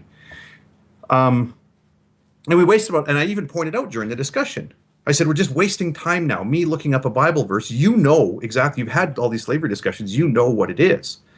And then, and I said at one point, I think it's Leviticus 25, but it might be this other one. And then we go and we look, okay, it was Leviticus 25, 44 to 46. Just a total waste of time so that he could say, there, I've proven you've never studied the Bible a day in your life. And then the second example was in this conversation with Matt Slick the week before. I had sort of offhandedly mentioned something about different systems of logic. It was just a total aside comment. And he latched onto that. And then when I talked to them again last week, I clarified the comments, thought we're going to move past this. Not a chance. He's got to keep cycling back to this. And he'll ask me a question about whether or not the law of identity applies or whatever. I say, yeah, law of identity applies in our reality. And then he says, well, but you said the laws of logic can change. And I was like, no, that's not what I said. I didn't say they could change. I'm saying they're, arbitrarily you could come up with logical systems where they wouldn't apply, but not in our reality, whatever. And loop. This just goes on and on and on. And in the comments that have come from that, I got to tell you, I honestly feel bad for ever bringing the issue up, because he never wanted to have a discussion about presuppositionalism or the transcendental argument or anything. So what I've recognized, it just seems like these guys want to get you to say something so that they can just yell, gotcha.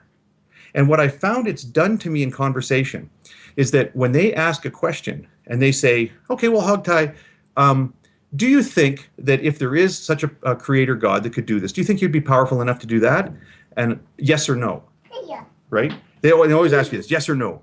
And I find I'm very, very hesitant to to answer a question now, because you know that if you say, well, no, because this, they go, no, no, okay, that's the end of the answer. And then later they're going to go, but when I asked you this question before, you said no. Or they'll say you said yes, or whatever. You guys, does that sort of give you the texture of what I'm raising here? Is this whole idea that they search for these gotcha moments, and when you know that, when you work with them, you find that in conversation you start to get hesitant, that you don't want to answer a question simply. Right. And I want to contrast this with, for example, if I'm talking with Adam Pugh, for example, who is a Christian and he's a lawyer. We'll sometimes discuss Christian stuff. More often, we'll talk about the law. And he'll say something like, when I mention something, he'll go, oh, are you referring to that thing in Title 26 about this or whatever? And I go, yeah. Like, he'll help you along in the conversation. And then he'll turn around and say, well, what you need to know about that is subsequent Supreme Court rulings that says this. And he'll go ahead and push the correction on you. But he's not going to do the Weasley maneuver of trying to push you into a corner to gotcha moment. He's very conversationally generous, and he is a believer, right? So I'm not saying that Christians are like this. He's very conversationally generous, where he'll say, oh, are you referring to this? Do you mean that? Okay, good. And he'll make sure he understands your position. And then he'll go forward and tell you why you're wrong about it. So I find I have no problem with those guys. It's these other guys that's the problem. I want to jump in if I can before my cat disappears. Just sticking with Matt Slick.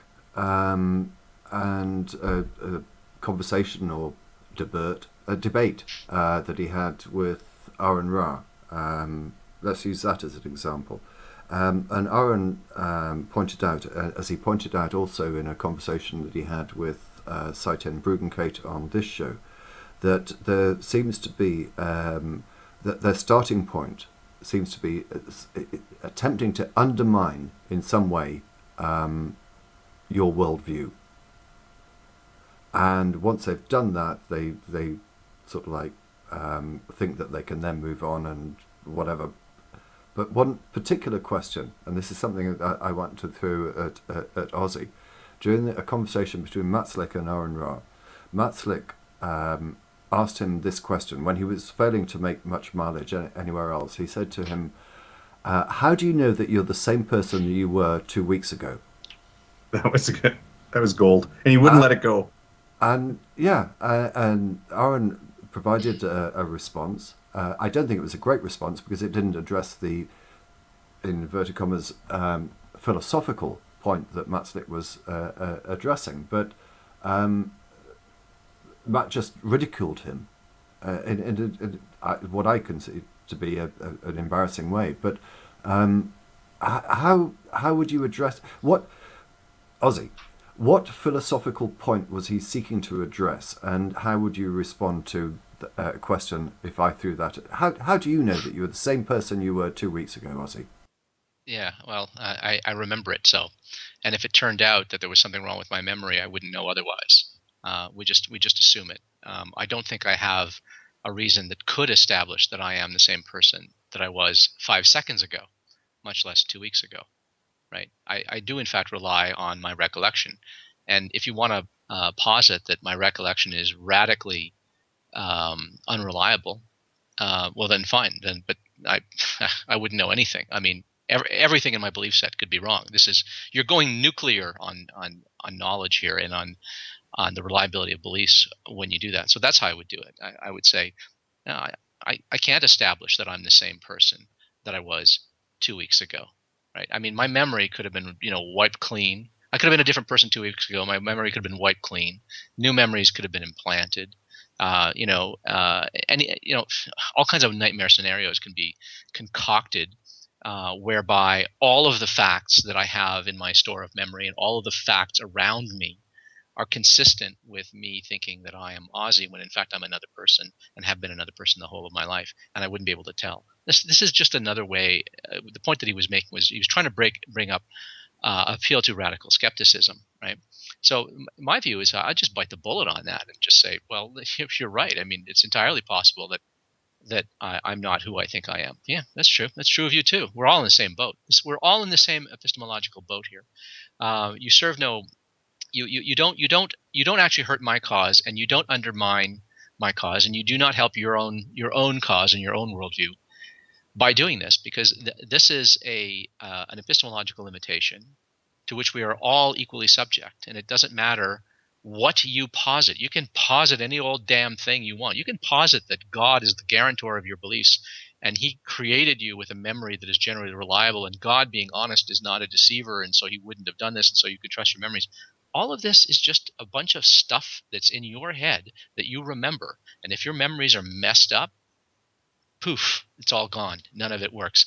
So that's how I would address it. I would address it as you're not actually you're raising an important philosophical point here, a philosophical point that addresses the epistemological limitations to which we all find ourselves. But it doesn't cut against any particular worldview, nor does it help you with yours.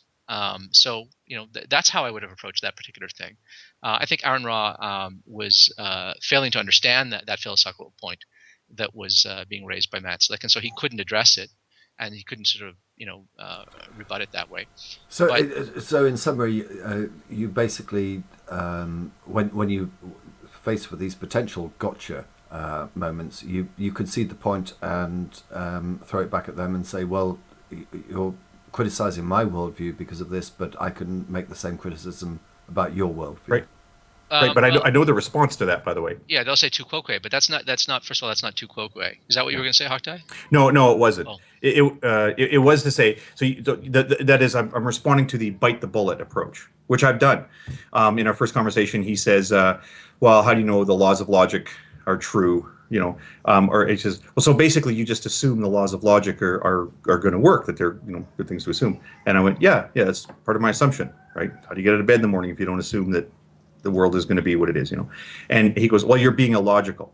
So he will declare it to be irrational, illogical, unsound thinking to presume that the laws of logic apply. I had asked him the question in response to that, well, am I mistaken in doing so? Even if I can't provide an externalist justification for believing in, for example, the law of non-contradiction, am I mistaken? Am I going to mess up my day if I adopt it as an assumption? And of course he couldn't address that. Instead, cycled back to a semantic issue instead of addressing that. So anyway, let's do it that way. So you bite the bullet. You say, yeah, I guess I can't prove to you deductively that I'm the same person I was last week. I feel like it's a good assumption to make, but I can't justify it. So what? In response to that, you saying that, I'm just going to say, okay, well, then you're being illogical. Ozzy, you are being irrational. Mm-hmm. How do you address that? Yeah, I'd say, well, you're going to have to characterize rationality in such a way that you're able to establish that my answer is an irrational one and that you have an answer that conforms to rationality, that doesn't beg the question and resolves the problem. Because, you once characterized what they do as planting a flag in logic. They just declare that they own logic and reason. And they will just declare that something you say is illogical or irrational, very often without an argument. Yeah, and borrowing from my worldview. You're borrowing from my worldview. Right. If you say that it's yeah, it says you, and you owe me $5,000, just like that. I just declared it. You borrowed money right out of my bank account. You're borrowing my internet connection, so we're even. Yeah, hey, you're pilfering from my PayPal, buddy. Let's pause there a second. Let's just deal with this a little bit more, if we can, because this is the sort of argument that obviously we hear from Seitem Bruggencate, for example. Anything that you think that you know or whatever, blah, blah, blah, you're borrowing from my worldview. And I've never fully understood what he's actually trying to say, save for the fact that he's got knowledge by divine intervention and it's been revealed in such a way. But is there any more than the waffle that he's referring to when he says that you're borrowing from my worldview? Yeah, no, he's trying to make a point. This is a point that was actually the father of presuppositionalism is Cornelius Van Til. And this is a point that Van Til made explicitly in terms of borrowing from worldview. His protege, the philosopher Gregory Bahnsen, another Reformed apologist, made the same kind of and presuppositionalists made the same kind of argument, used the same kind of idiom that you're borrowing capital, you're borrowing from my worldview. You're sitting in the lap of God. You're sitting in God's lap, and you're slapping him. You know, if you weren't sitting in God's lap, though, you wouldn't be able to slap him, right? So you're sort of taking advantage of the position that God affords you. So the idea is this: they believe that logic and induction, the reliability of your senses, the reliability of your inferential practices and cognitive capacities, all of that is secured by God. You have to posit a God to trust that's all running properly, and that your belief forming practices and belief forming processes, memory, perception, inference, all of that, map reality and track reality correctly. If you don't posit a God who sees to it that all of this works together, if there's no architect behind it, then you have no reason to trust it. Okay, and so as they see it, they think that they have an explanation. An explanation. They don't think that they're just saying that God does this. They think that that this constitutes an account, right? Well, it's an account in the most degenerate sense, in that you've just told a story, but you don't know that your story is true, and in fact, your story is a little bit thin on details on how exactly this happens. Um, uh, but they think that nobody else has an account of how you can connect um, uh, what you are and the circumstances in the world around you in such a way that you can be confident, you can be justified in your confidence in your memory, in your sense perception, and in your inferential reasoning capacities. And consequently, if you can't do that, it would make sense if there were a God. Then what they're saying is that in your godless worldview, you lack the conceptual resources to make sense of the fact that you trust in your senses, your perception, your inferential practices, whereas they believe that in their worldview, where there is a God, that trust in the reliability of all these things can be borne out, can be substantiated. So they don't actually, a proper presuppositionalist doesn't say that they can establish that God is the guarantor of our beliefs. Their claim is that if there's a God, then we can trust in the reliability of our senses and our memories and our cognitive capacities. But if there's no God, we would have no reason to trust in those things. You won't posit a God as an atheist. Therefore, your worldview doesn't allow you any justification for the confidence that you place in your reason, in your memory, in your perceptions, all of that stuff. But I, as a theist, they'll say, because I posit a God, I at least have a story. I have a justification. They don't purport now. Proper presuppositionist isn't so confused as to say, I can establish that I do have this justification, that this God is real, right? Because remember, they're presuppositionalists. They posit that God is real. They don't establish that God is real. What they're positing is that there's an inadequacy in your worldview. Your worldview is incoherent. Consequently, if there is a coherent worldview, it's mine. Of course, they've left out a possibility. Maybe none of the worldviews are coherent. Maybe your worldview is merely coherent but not true, and my worldview is incoherent and not true. So they actually don't effectuate the reductio ad absurdum that they think, because they haven't shown that there's only two possibilities: either you're right and I'm wrong, or I'm right and you're wrong. It's possible that we're both wrong. They have no way of precluding that possibility. But that's the gist of the argument. The gist of the argument is, I, on my worldview, if by positing a God, have a reason for being confident that my reason, my perceptions, and my memories are all generally reliable. You, lacking a God, have no justification, no warrant for thinking that. Therefore, if you are going around trusting your memory, trusting your senses, and trusting in your inferential capacities, you are in fact, without realizing it, borrowing from one of the conceptual resources available only within my worldview. You're stealing my capital. You're not entitled to that confidence. I am entitled to that confidence as a theist. You, as an atheist, are not entitled to that. You're borrowing from my worldview. That's what it means. Well, with the current crop, even I mean, everything's just spot on. The one thing I would tweak a little bit is the reference to how a theist will make reference to some generic God that would empower these tools of rationality. Yeah. The current crop says quite specifically, only the Christian worldview permits these things to take place, and they will. They have all set of responses for, well, what happens if I'm a Muslim? Then can't I just make up Maybe it's the teapot in orbit of Jupiter that gives me my ability to reason. No. Only the Christian God, only the Christian worldview affords these things. I mean, I did. I do kind of want to ask about your response to the again this gotcha apologetics Yeah. of them seeking this as being the only way that they can make their proof, and when even to the point where there's so much casting about to find some mistake. I mean, they'll invent one, they'll misrepresent what you say. I mean, Ozzy, you've been a victim of this gotcha moment when you haven't been in the room, right? Yeah, You've yeah. often said about which one I'm talking about, which one, at least one of many. You've often said about presuppositional apologetics is that when they ask all these questions, you've said, as I've said on occasion, I've used different words for it, but to say, well, you don't need me in the room to make your argument.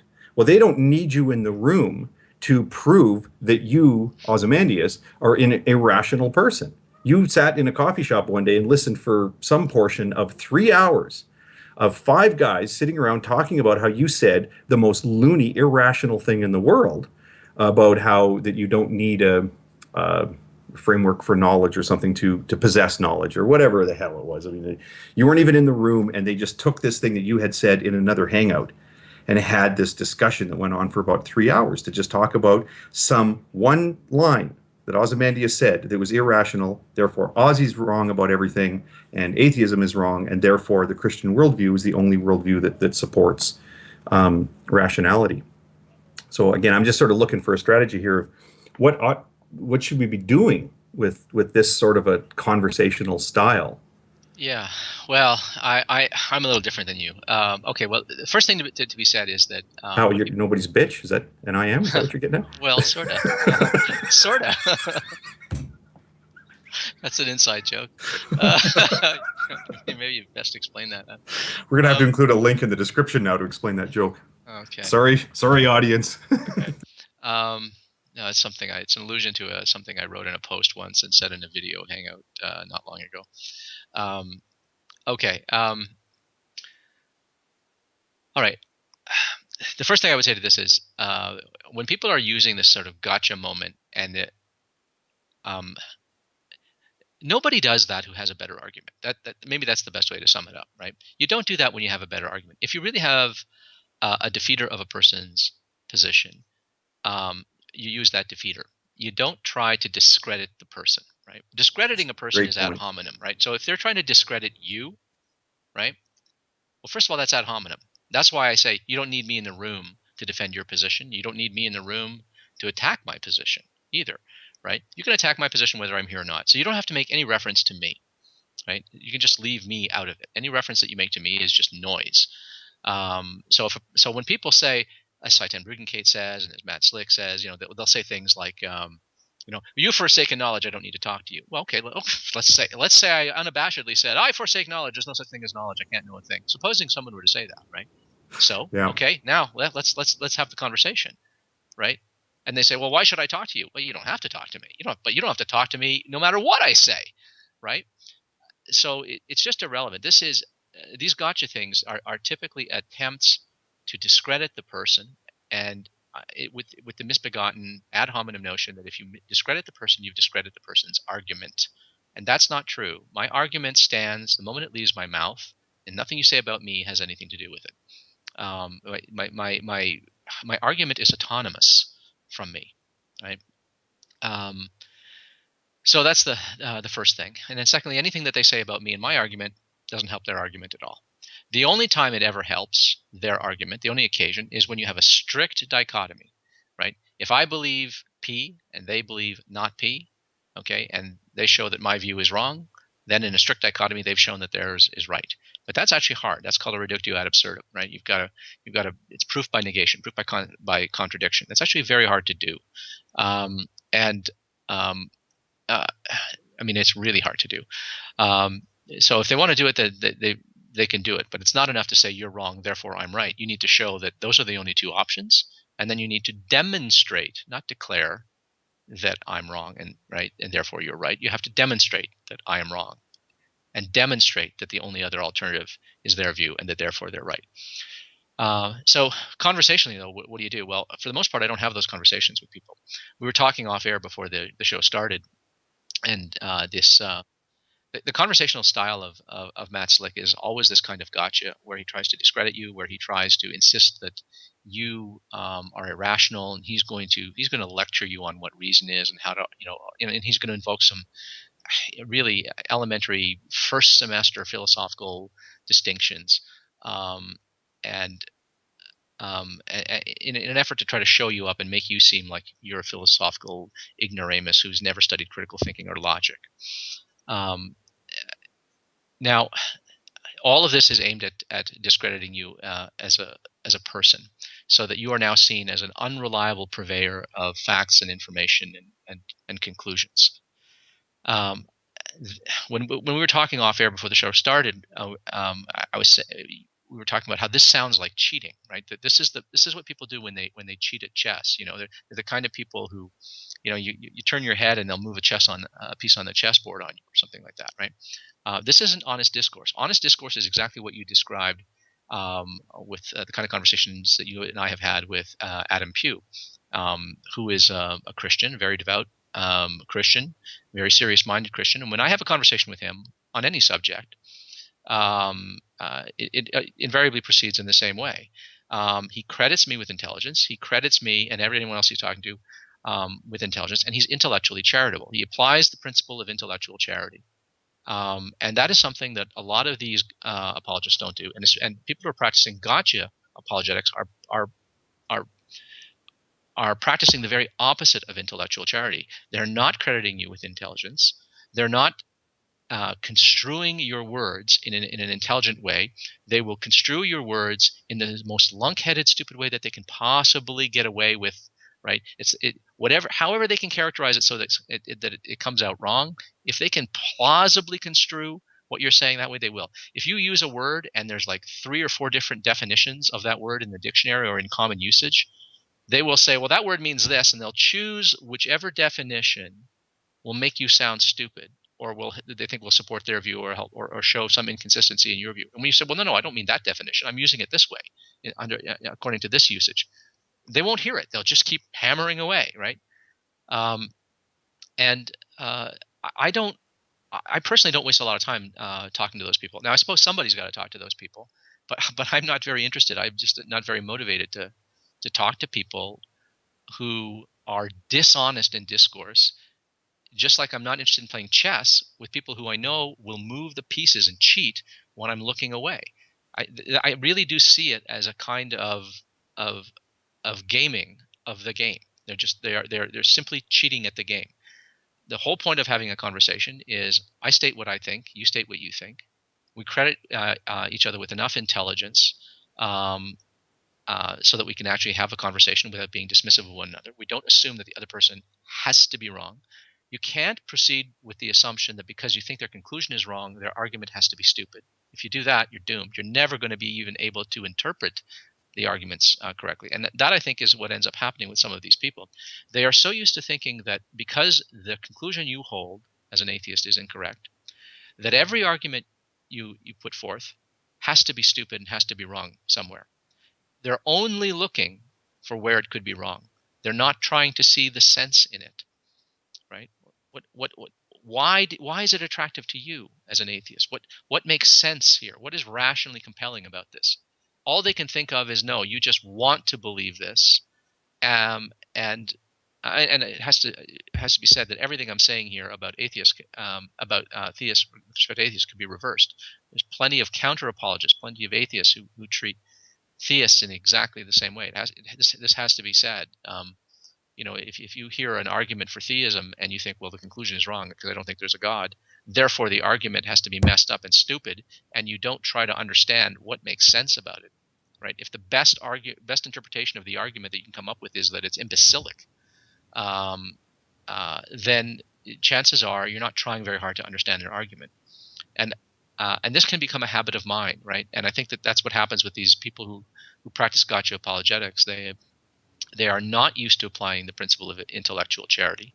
They think they have the truth in their back pocket, so they're not looking for the truth. They certainly don't think that you might hold it. They may mouth the words that, oh yes, I'm open-minded, I'm willing to change my mind. But look, the proof is in the pudding. It's not whether you change your mind that shows that you're willing to change your mind. It's how you approach the conversation. And if you are constantly looking for gotcha moments, then you're not willing to change your mind, because you're not even willing to have the conversation like an adult, right? You're cheating, right? Well, it's okay. You're playing chess with an 8-year-old. You can understand if when you look away for a minute that kid takes a checker or a chess piece and puts it back on the board and tries to get pull a fast one, right? We understand children will try to cheat sometimes because they think winning is everything, and they don't understand that there's a way to win, and it's winning the right way that matters, and it's the only way that matters. And I think that's what's wrong with these people. So I don't have a lot of advice except to call them out on it when they're doing it. And in your conversation with Matt Slick the last time, you were very good about that. You were calling him out, sometimes in anticipation, but you were anticipating a move that he often makes, which you would then sometimes make. But you were also calling him out when he was pulling a move, pulling a fast one. Like, when you're saying, no, now what you're doing is this. Look, I said this, and now look what you're doing. You're doing this, right? That, I think, takes a lot of wind out of their sails, right? Because they're not interested in having the conversation. And it's kind of like playing tennis with someone who really just isn't going to return the serve, right? Like, you bat the tennis ball over the net back towards them, and they just let it fall, and then they throw the ball and they serve it up. They're only interested in serving. They're not interested in returning what you serve to them, or they don't want a volley, right? There's no point in playing tennis with someone like that, right? There's no point in playing chess with someone who cheats, and all you can do if you're playing tennis with someone who will not return the ball when you hit it over towards them, but who just declares that it's out of bounds no matter where the hell it lands, is to say, well, look what you just did. It clearly landed in the box, and you declared it out of bounds, right? All you can do is call them on it. But I mean, those are some of the most unproductive conversations you could have, because you end up having a conversation about the conversation instead of having the conversation. Yeah. Well, sometimes I do that. Sometimes I do that on purpose. And actually, I made reference to the the famous sort of inside joke here. But when you had said I'm nobody's bitch, that was a reference to, you don't answer summons when somebody says, well, I want to have a conversation. You say, well, would I like to have a conversation with that person? Would it be interesting and engaging and enjoyable for me? Would it be of value to an audience? And if the answer to that is no, then you just don't do it. For the most part, I take that approach as well. But I'm also willing, I think what we're agreeing on here is that some of the people in the conversation are both unskilled and intentionally dishonest. They're intentionally disrupting the conversation in that way.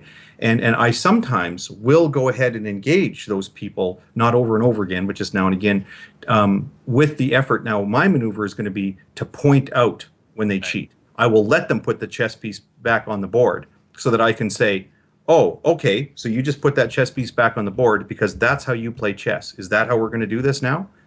And that's, like I say, that's all. Unfortunately, that's all that ever emerged from that conversation, was him sort of repeatedly going back to those points, and then me repeatedly pointing out, oh, okay, so that's what we're doing now. We're not going to talk about precept. We're not going to talk about tag. We're just going to have you go ahead and do things like simple contradiction, like have me say something and then have you go, no, it isn't. That was the whole argument sometimes. Yeah, I know. But I appreciate that, and I say I will sort of incorporate that into both my choices, my sort of conversant selection, who I'm going to actually have these conversations with, and in sort of how I approach some of these conversations. Yeah, well, let me pause you there, Ozzy, if I may. I think this is a great conversation. It's one that I suspect we can probably follow into another show, but we're over the 2-hour mark, and I think that's as much as we can expect our audience to tolerate. Can I thank all of you? Just a shout out for the next show, which will be on the 28th of June. We're going to have Professor Phil Moriarty from the 60 Symbols YouTube channel. I'll give a link in the description to that, and also Aaron Ra, who's incredibly busy, is making time for us to come back for that. I'm not entirely sure what the topics of going to be discussed. I'll let you know about that. But can I thank you all for contributing to this show, which I think has been absolutely marvellous.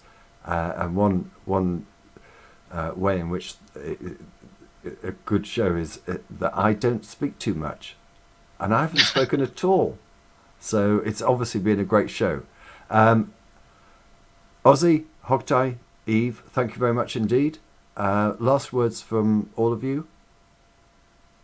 Go I Ozzy, was just going to please. say I wanted to commend Hogtie for his incredible patience and forbearance when dealing with these apologists. I mean, really, he has more patience. He's got the patience of Job and extraordinary self-control that I don't think I would have in such circumstances. So it's better that he weigh into these things than I. And I agree. I thought this was a really good show. I'm grateful to Eve for her extraordinary candor and for enlightening us on some of these things having to do with autism. Thank you. Hogtie, Yeah, same here. I want you to send me a link to your discussion with Matt Slick. But I can certainly do so. yeah, And also, I would like to. I mean, Eve, this has been one of our better shows. I think having you here and just speak with that level of candor and just such good information about your experiences before, during a transition, after, how it's affected you and your family, and just bringing some really solid information. And on a last note, I wanted to thank the fans who've sent me many notes of congratulation. Most of you have heard that I've been. I'm very excited about this. I've been elected to be the president of the Western Canadian chapter of the NAACP. I'm quite honored. Thank you all. What? I don't think DPR gets it. no, I don't. Oh, just And- stop the show. You know what? There are 4 people in the audience who thinks that's screamingly funny. I don't care if you don't or Ozzy doesn't. These jokes aren't just for you. I don't understand. Explain. Was it the National Well, if you've got- Association for the Oh, if you've got to explain, then National Association for the Advancement of Colored People, right? It's an organization and I was the Western Canadian chapter. They congratulations. recently discovered that a white woman was elected. She changed her hair color and I was going to cover that story, but anyway, we'll do that next show. Eve, thank you very much for your contribution. Are you still with us? Yes, I am. I appreciate you having me, DPR. I've really enjoyed the show, and I'm always up for talking about autism. A lot of times it can really turn people off because they don't understand it, so they find it to be a kind of a boring topic. So I really appreciate you guys speaking about that topic and having me on to talk about it. And we'd love to have you on again. If you could, that'd be great. But for now, Thank you. We'll end the show. Oh, how do I do this? I've got it. I'm so useless, aren't I? There we go. I press this button. Thank you everyone for watching. This video will be uploaded to YouTube, hopefully within the next 24 hours. And also, can I just say, as the last thing, yeah, Twitter does work. I've got a couple of messages in. Craig Peter Nicklin and Quantum Overlord sent messages. So Twitter does work. So this is a new way that we can communicate with each other. Until the next show, thank you all very much.